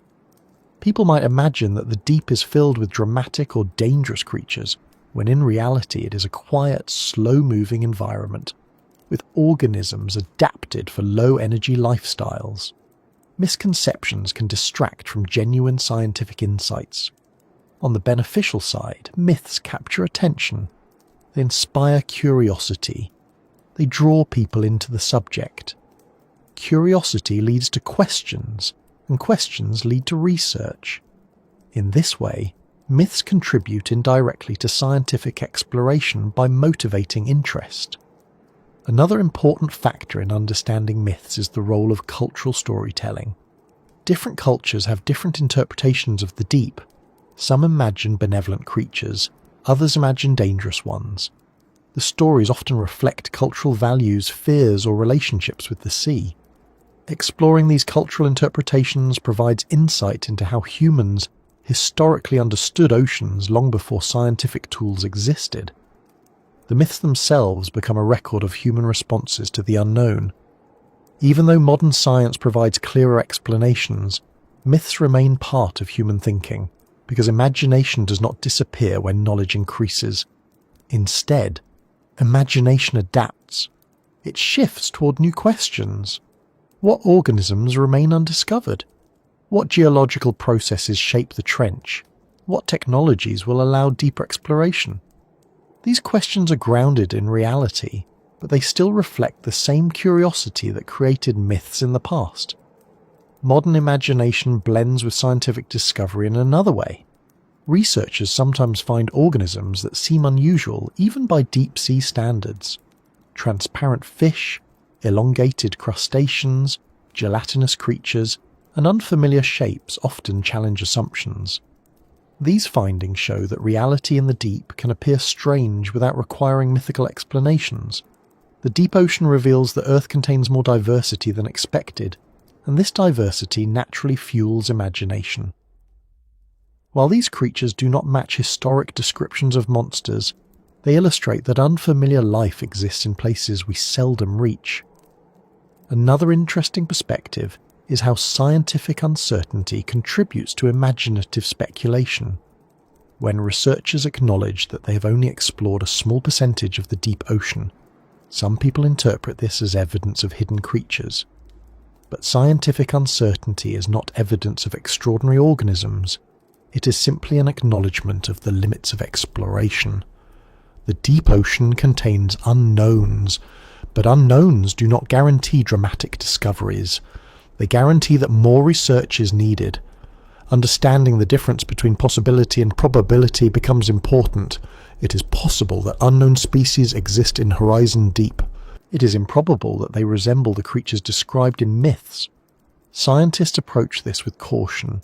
They recognize that undiscovered species are likely small, adapted to low energy and cold temperatures, and similar to other organisms found at depth.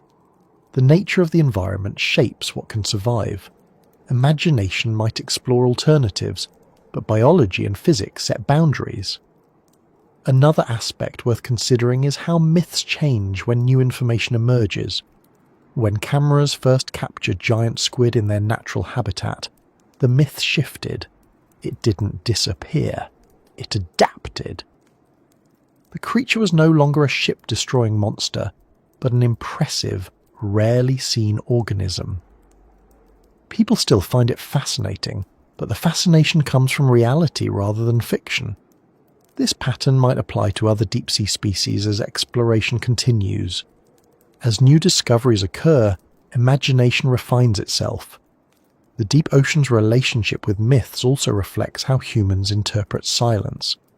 The ocean does not reveal its secrets easily. It does not offer immediate answers. The lack of information encourages speculation. When people cannot observe something directly, they rely on intuition, assumptions, or stories. This tendency is not unique to the ocean. It appears in every area where knowledge is limited: outer space, ancient history, and unexplored land. The deep ocean stands alongside these domains as a place where imagination thrives. Understanding myths does not diminish the real mysteries of horizon deep. The absence of mythical creatures does not make the environment less impressive. Instead, it reveals that the real world contains challenges and unknowns that rival those in stories. The deep ocean remains unexplored not because of monsters, but because physics creates limitations that technology struggles to overcome. The environment defies easy access, making it one of Earth's final frontiers. As the exploration continues, the stories humans create about the deep become part of the overall narrative. They show how people relate to unknown environments. They demonstrate curiosity and the desire to understand. They highlight how imagination fills gaps until knowledge becomes available. The myths themselves, while not literal, represent the human response to mystery. They have value as cultural reflections, even if they do not reflect biological reality. As the journey continues toward the next part of this discussion, the focus will turn to why some places remain unreachable, despite all efforts, and why certain limits, both technological and environmental, continue to define how deeply we can explore. When the long path through pressure, darkness, cold, technology, biology, and human limitation is traced all the way to its end, a difficult truth becomes clearer. Some places on Earth remain unreachable, not because we lack imagination or curiosity, and not because we haven't tried hard enough, but because the conditions themselves create limits that may never fully disappear. Horizon Deep is one of those places. The constraints that shape it are not temporary. They are woven into the structure of the planet itself. These are not barriers that yield to determination alone. They are boundaries maintained by physics, geology, and the nature of life. Understanding why some places remain beyond full human reach becomes a way of understanding the nature of exploration itself.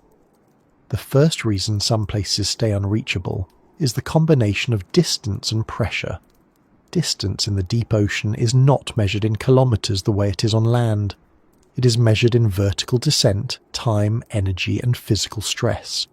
The deeper the location, the longer the journey. The longer the journey, the more limited the time available for observation. Machines reach the bottom only after hours of travel. Humans inside submersibles operate under strict limits to avoid fatigue or equipment failure. Even if a perfect machine could descend quickly, pressure would still create risks. Every additional meter adds force to every surface. a small imperfection at shallow depth might go unnoticed. At the bottom of Horizon Deep, that same imperfection becomes catastrophic. The only way to avoid failure is to build equipment with extreme precision, but precision at this level is difficult to achieve repeatedly. This creates a practical boundary. Only a few machines can reach the deepest points reliably, and even those machines cannot remain there for long. Another reason these places remain unreachable involves the architecture of the trenches themselves. Horizon Deep is not a wide-open plain. It is a narrow, steep, irregular area shaped by tectonic forces. The walls angle inward. The floor contains ridges, depressions, and unstable sediment. Navigating these features requires precise control. Even small submersibles risk becoming trapped or damaged. Autonomous vehicles can map parts of the terrain, but they lack the intuition needed to maneuver through unpredictable environments at extreme depth. Tethered vehicles face the challenge of cable drag and entanglement. Free-swimming vehicles risk losing communication entirely. The terrain creates natural barriers that cannot be smoothed or altered. They are part of the landscape itself. The remoteness of these areas adds another limit. Horizon Deep lies far from major coastlines. To reach it, research vessels must travel significant distances, carrying specialized equipment and trained personnel. Weather patterns in the Pacific can disrupt schedules. Maintenance requires careful planning. Repairs must be done at sea or in specialized ports.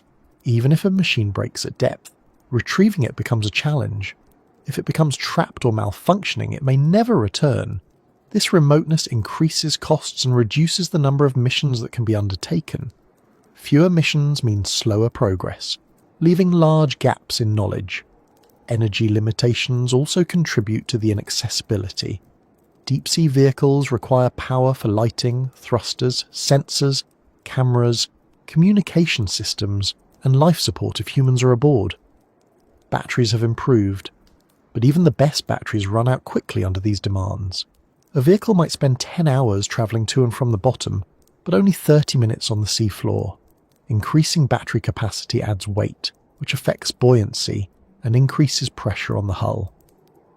Tethered power remains an option for some missions, but cables restrict movement and introduce potential points of failure. Without long-lasting, lightweight power sources, vehicles remain unable to explore large areas in a single dive. Communication challenges create another permanent boundary. As long as water absorbs and distorts radio waves, long-range wireless communication at depth will remain impossible. Sound works but carries delays and distortions. This limits the range of autonomous vehicles and the responsiveness of remotely operated ones. Communication tethers solve some issues but introduce others.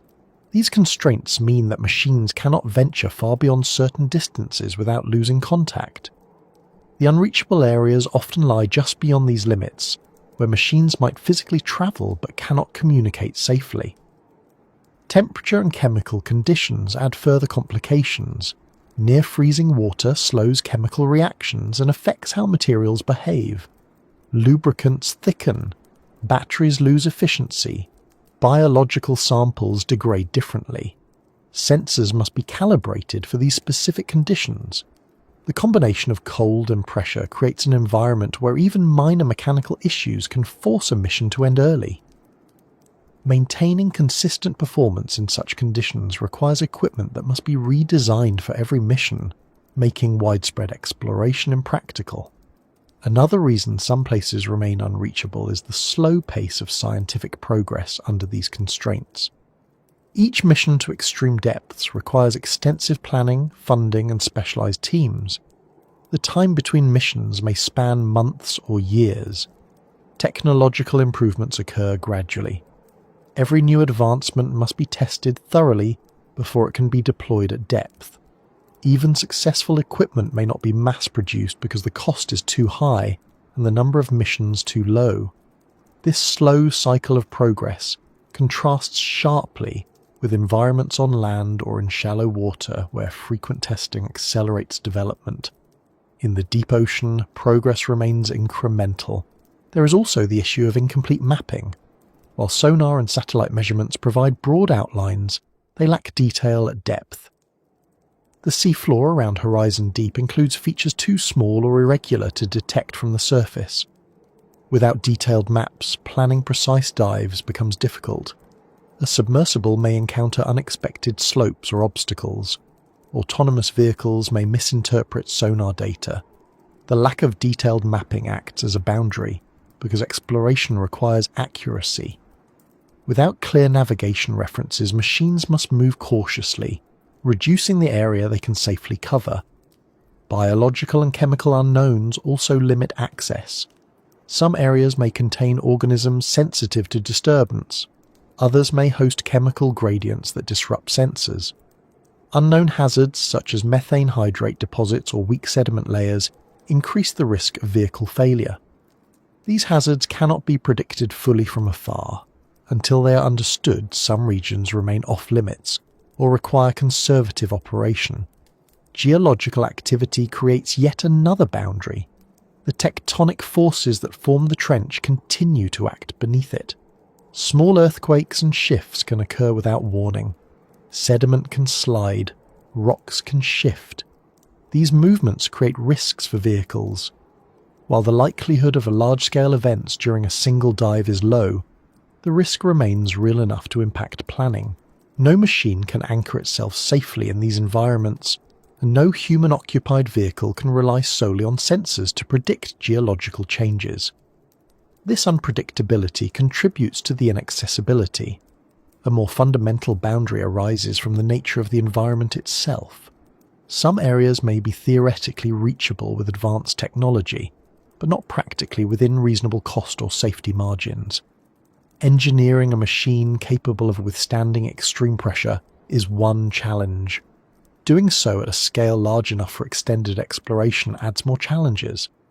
Designing a system that can operate autonomously for long durations adds even more. When these challenges combine, the cost becomes prohibitive. Even if a machine could theoretically explore certain areas, building and maintaining such a system may never be practical. Another type of boundary comes from the limitations of maintenance and repair. When machines operate on land or in shallow water, malfunctions can be fixed quickly. Parts can be replaced. Diagnostics can be run. In the deep ocean, none of this is possible. If a sensor fails during a dive, the mission must adapt or end. If a thruster becomes damaged, the vehicle may not return. These risks limit how far machines can travel and how long they can stay at depth. They also limit the types of tasks that can be attempted. Without the ability to repair equipment at depth, exploration must remain conservative. Human safety creates boundaries as well. Vehicles carrying humans must adhere to strict standards. Pressure hulls must remain intact under extreme conditions. Life support systems must function continuously. Emergency procedures must be in place. These requirements limit the design of human-occupied vehicles. They make such vehicles heavier, slower, and less maneuverable. Because physically sending humans to certain areas carries high risk, many parts of the deep ocean remain too dangerous for human presence. This means exploration relies entirely on machines, which face their own limits. Another boundary involves the stability of the seafloor itself. Some areas may be too soft to support landing vehicles or instruments. Others may be too rugged for machines to approach. Unstable sediment can collapse under weight. Fine particles can clog equipment. Even carefully designed landing systems may not withstand sudden shifts. If the seafloor cannot support exploration equipment, the area remains unreachable. The environmental impact of deep exploration also creates a boundary. Human presence changes the environment, even subtly. Lights disturb organisms, thrusters stir sediment, sample collection removes material that may take years to replenish. Some regions are so fragile that even limited disturbance could cause long-lasting effects. For this reason, researchers often choose not to explore certain areas until they can do so responsibly. Conservation considerations become a boundary that prevents access until better methods are developed. There is also a more philosophical boundary. the limit of what we consider necessary to reach. Exploration is driven by curiosity, but not all environments offer practical value that justifies extreme risk or cost. As much as Horizon Deep fascinates scientists, there are questions that can be answered from indirect data or from shallower exploration. In some cases, resources may be directed toward areas where discoveries are more likely or more impactful. This does not diminish the importance of the deep ocean, but it recognizes that exploration must balance ambition with practicality. Another important boundary comes from uncertainty. Unknown factors create hesitation. If a vehicle enters an area where conditions differ sharply from surrounding regions, the risk increases. Sudden temperature changes, unusual chemical gradients, or unexpected currents can damage equipment or skew results. Without detailed knowledge, these uncertainties limit daring exploration. Scientists prioritize areas where data can be collected safely and reliably. Areas with too many unknowns remain out of reach until conditions can be predicted more accurately. As these boundaries accumulate, they create a landscape where some areas remain permanently difficult to reach. That does not mean they will never be explored, but the combination of physics, technology, logistics, and ethics ensures that exploration will remain limited. Even if breakthroughs occur in one area, such as improved batteries or stronger materials, other boundaries will still exist. The deep ocean is shaped by forces that operate on scales far beyond human control. These forces create environments that inherently resist complete access. Despite these limits, the existence of unreachable places does not diminish the value of exploration. On the contrary, it highlights why deep-sea research remains compelling. The boundaries remind us that the Earth contains environments that challenge understanding. They reveal how large the planet truly is and how small a portion of it humans have fully examined. They show that even with advanced technology, the natural world retains complexity beyond immediate reach. As the narrative moves forward, the idea of unreachable places becomes less discouraging and more reflective. It emphasizes that exploration is not just about reaching every location, but about learning from the attempt. Even partial access yields insights. Even limited missions contribute valuable data. The recognition that some places remain difficult to reach adds depth to scientific curiosity, encouraging careful observation, creative problem-solving, and appreciation for environments shaped by forces far older and stronger than human influence. And so the presence of unreachable regions becomes part of the broader understanding of Horizon Deep and the ocean itself. The limitations that define these areas are not barriers to discovery, but elements of the environment that shape how discovery unfolds. Exploration continues not because we expect to overcome every boundary, but because each mission, no matter how constrained, adds clarity to the picture of an environment that remains among the most challenging on Earth.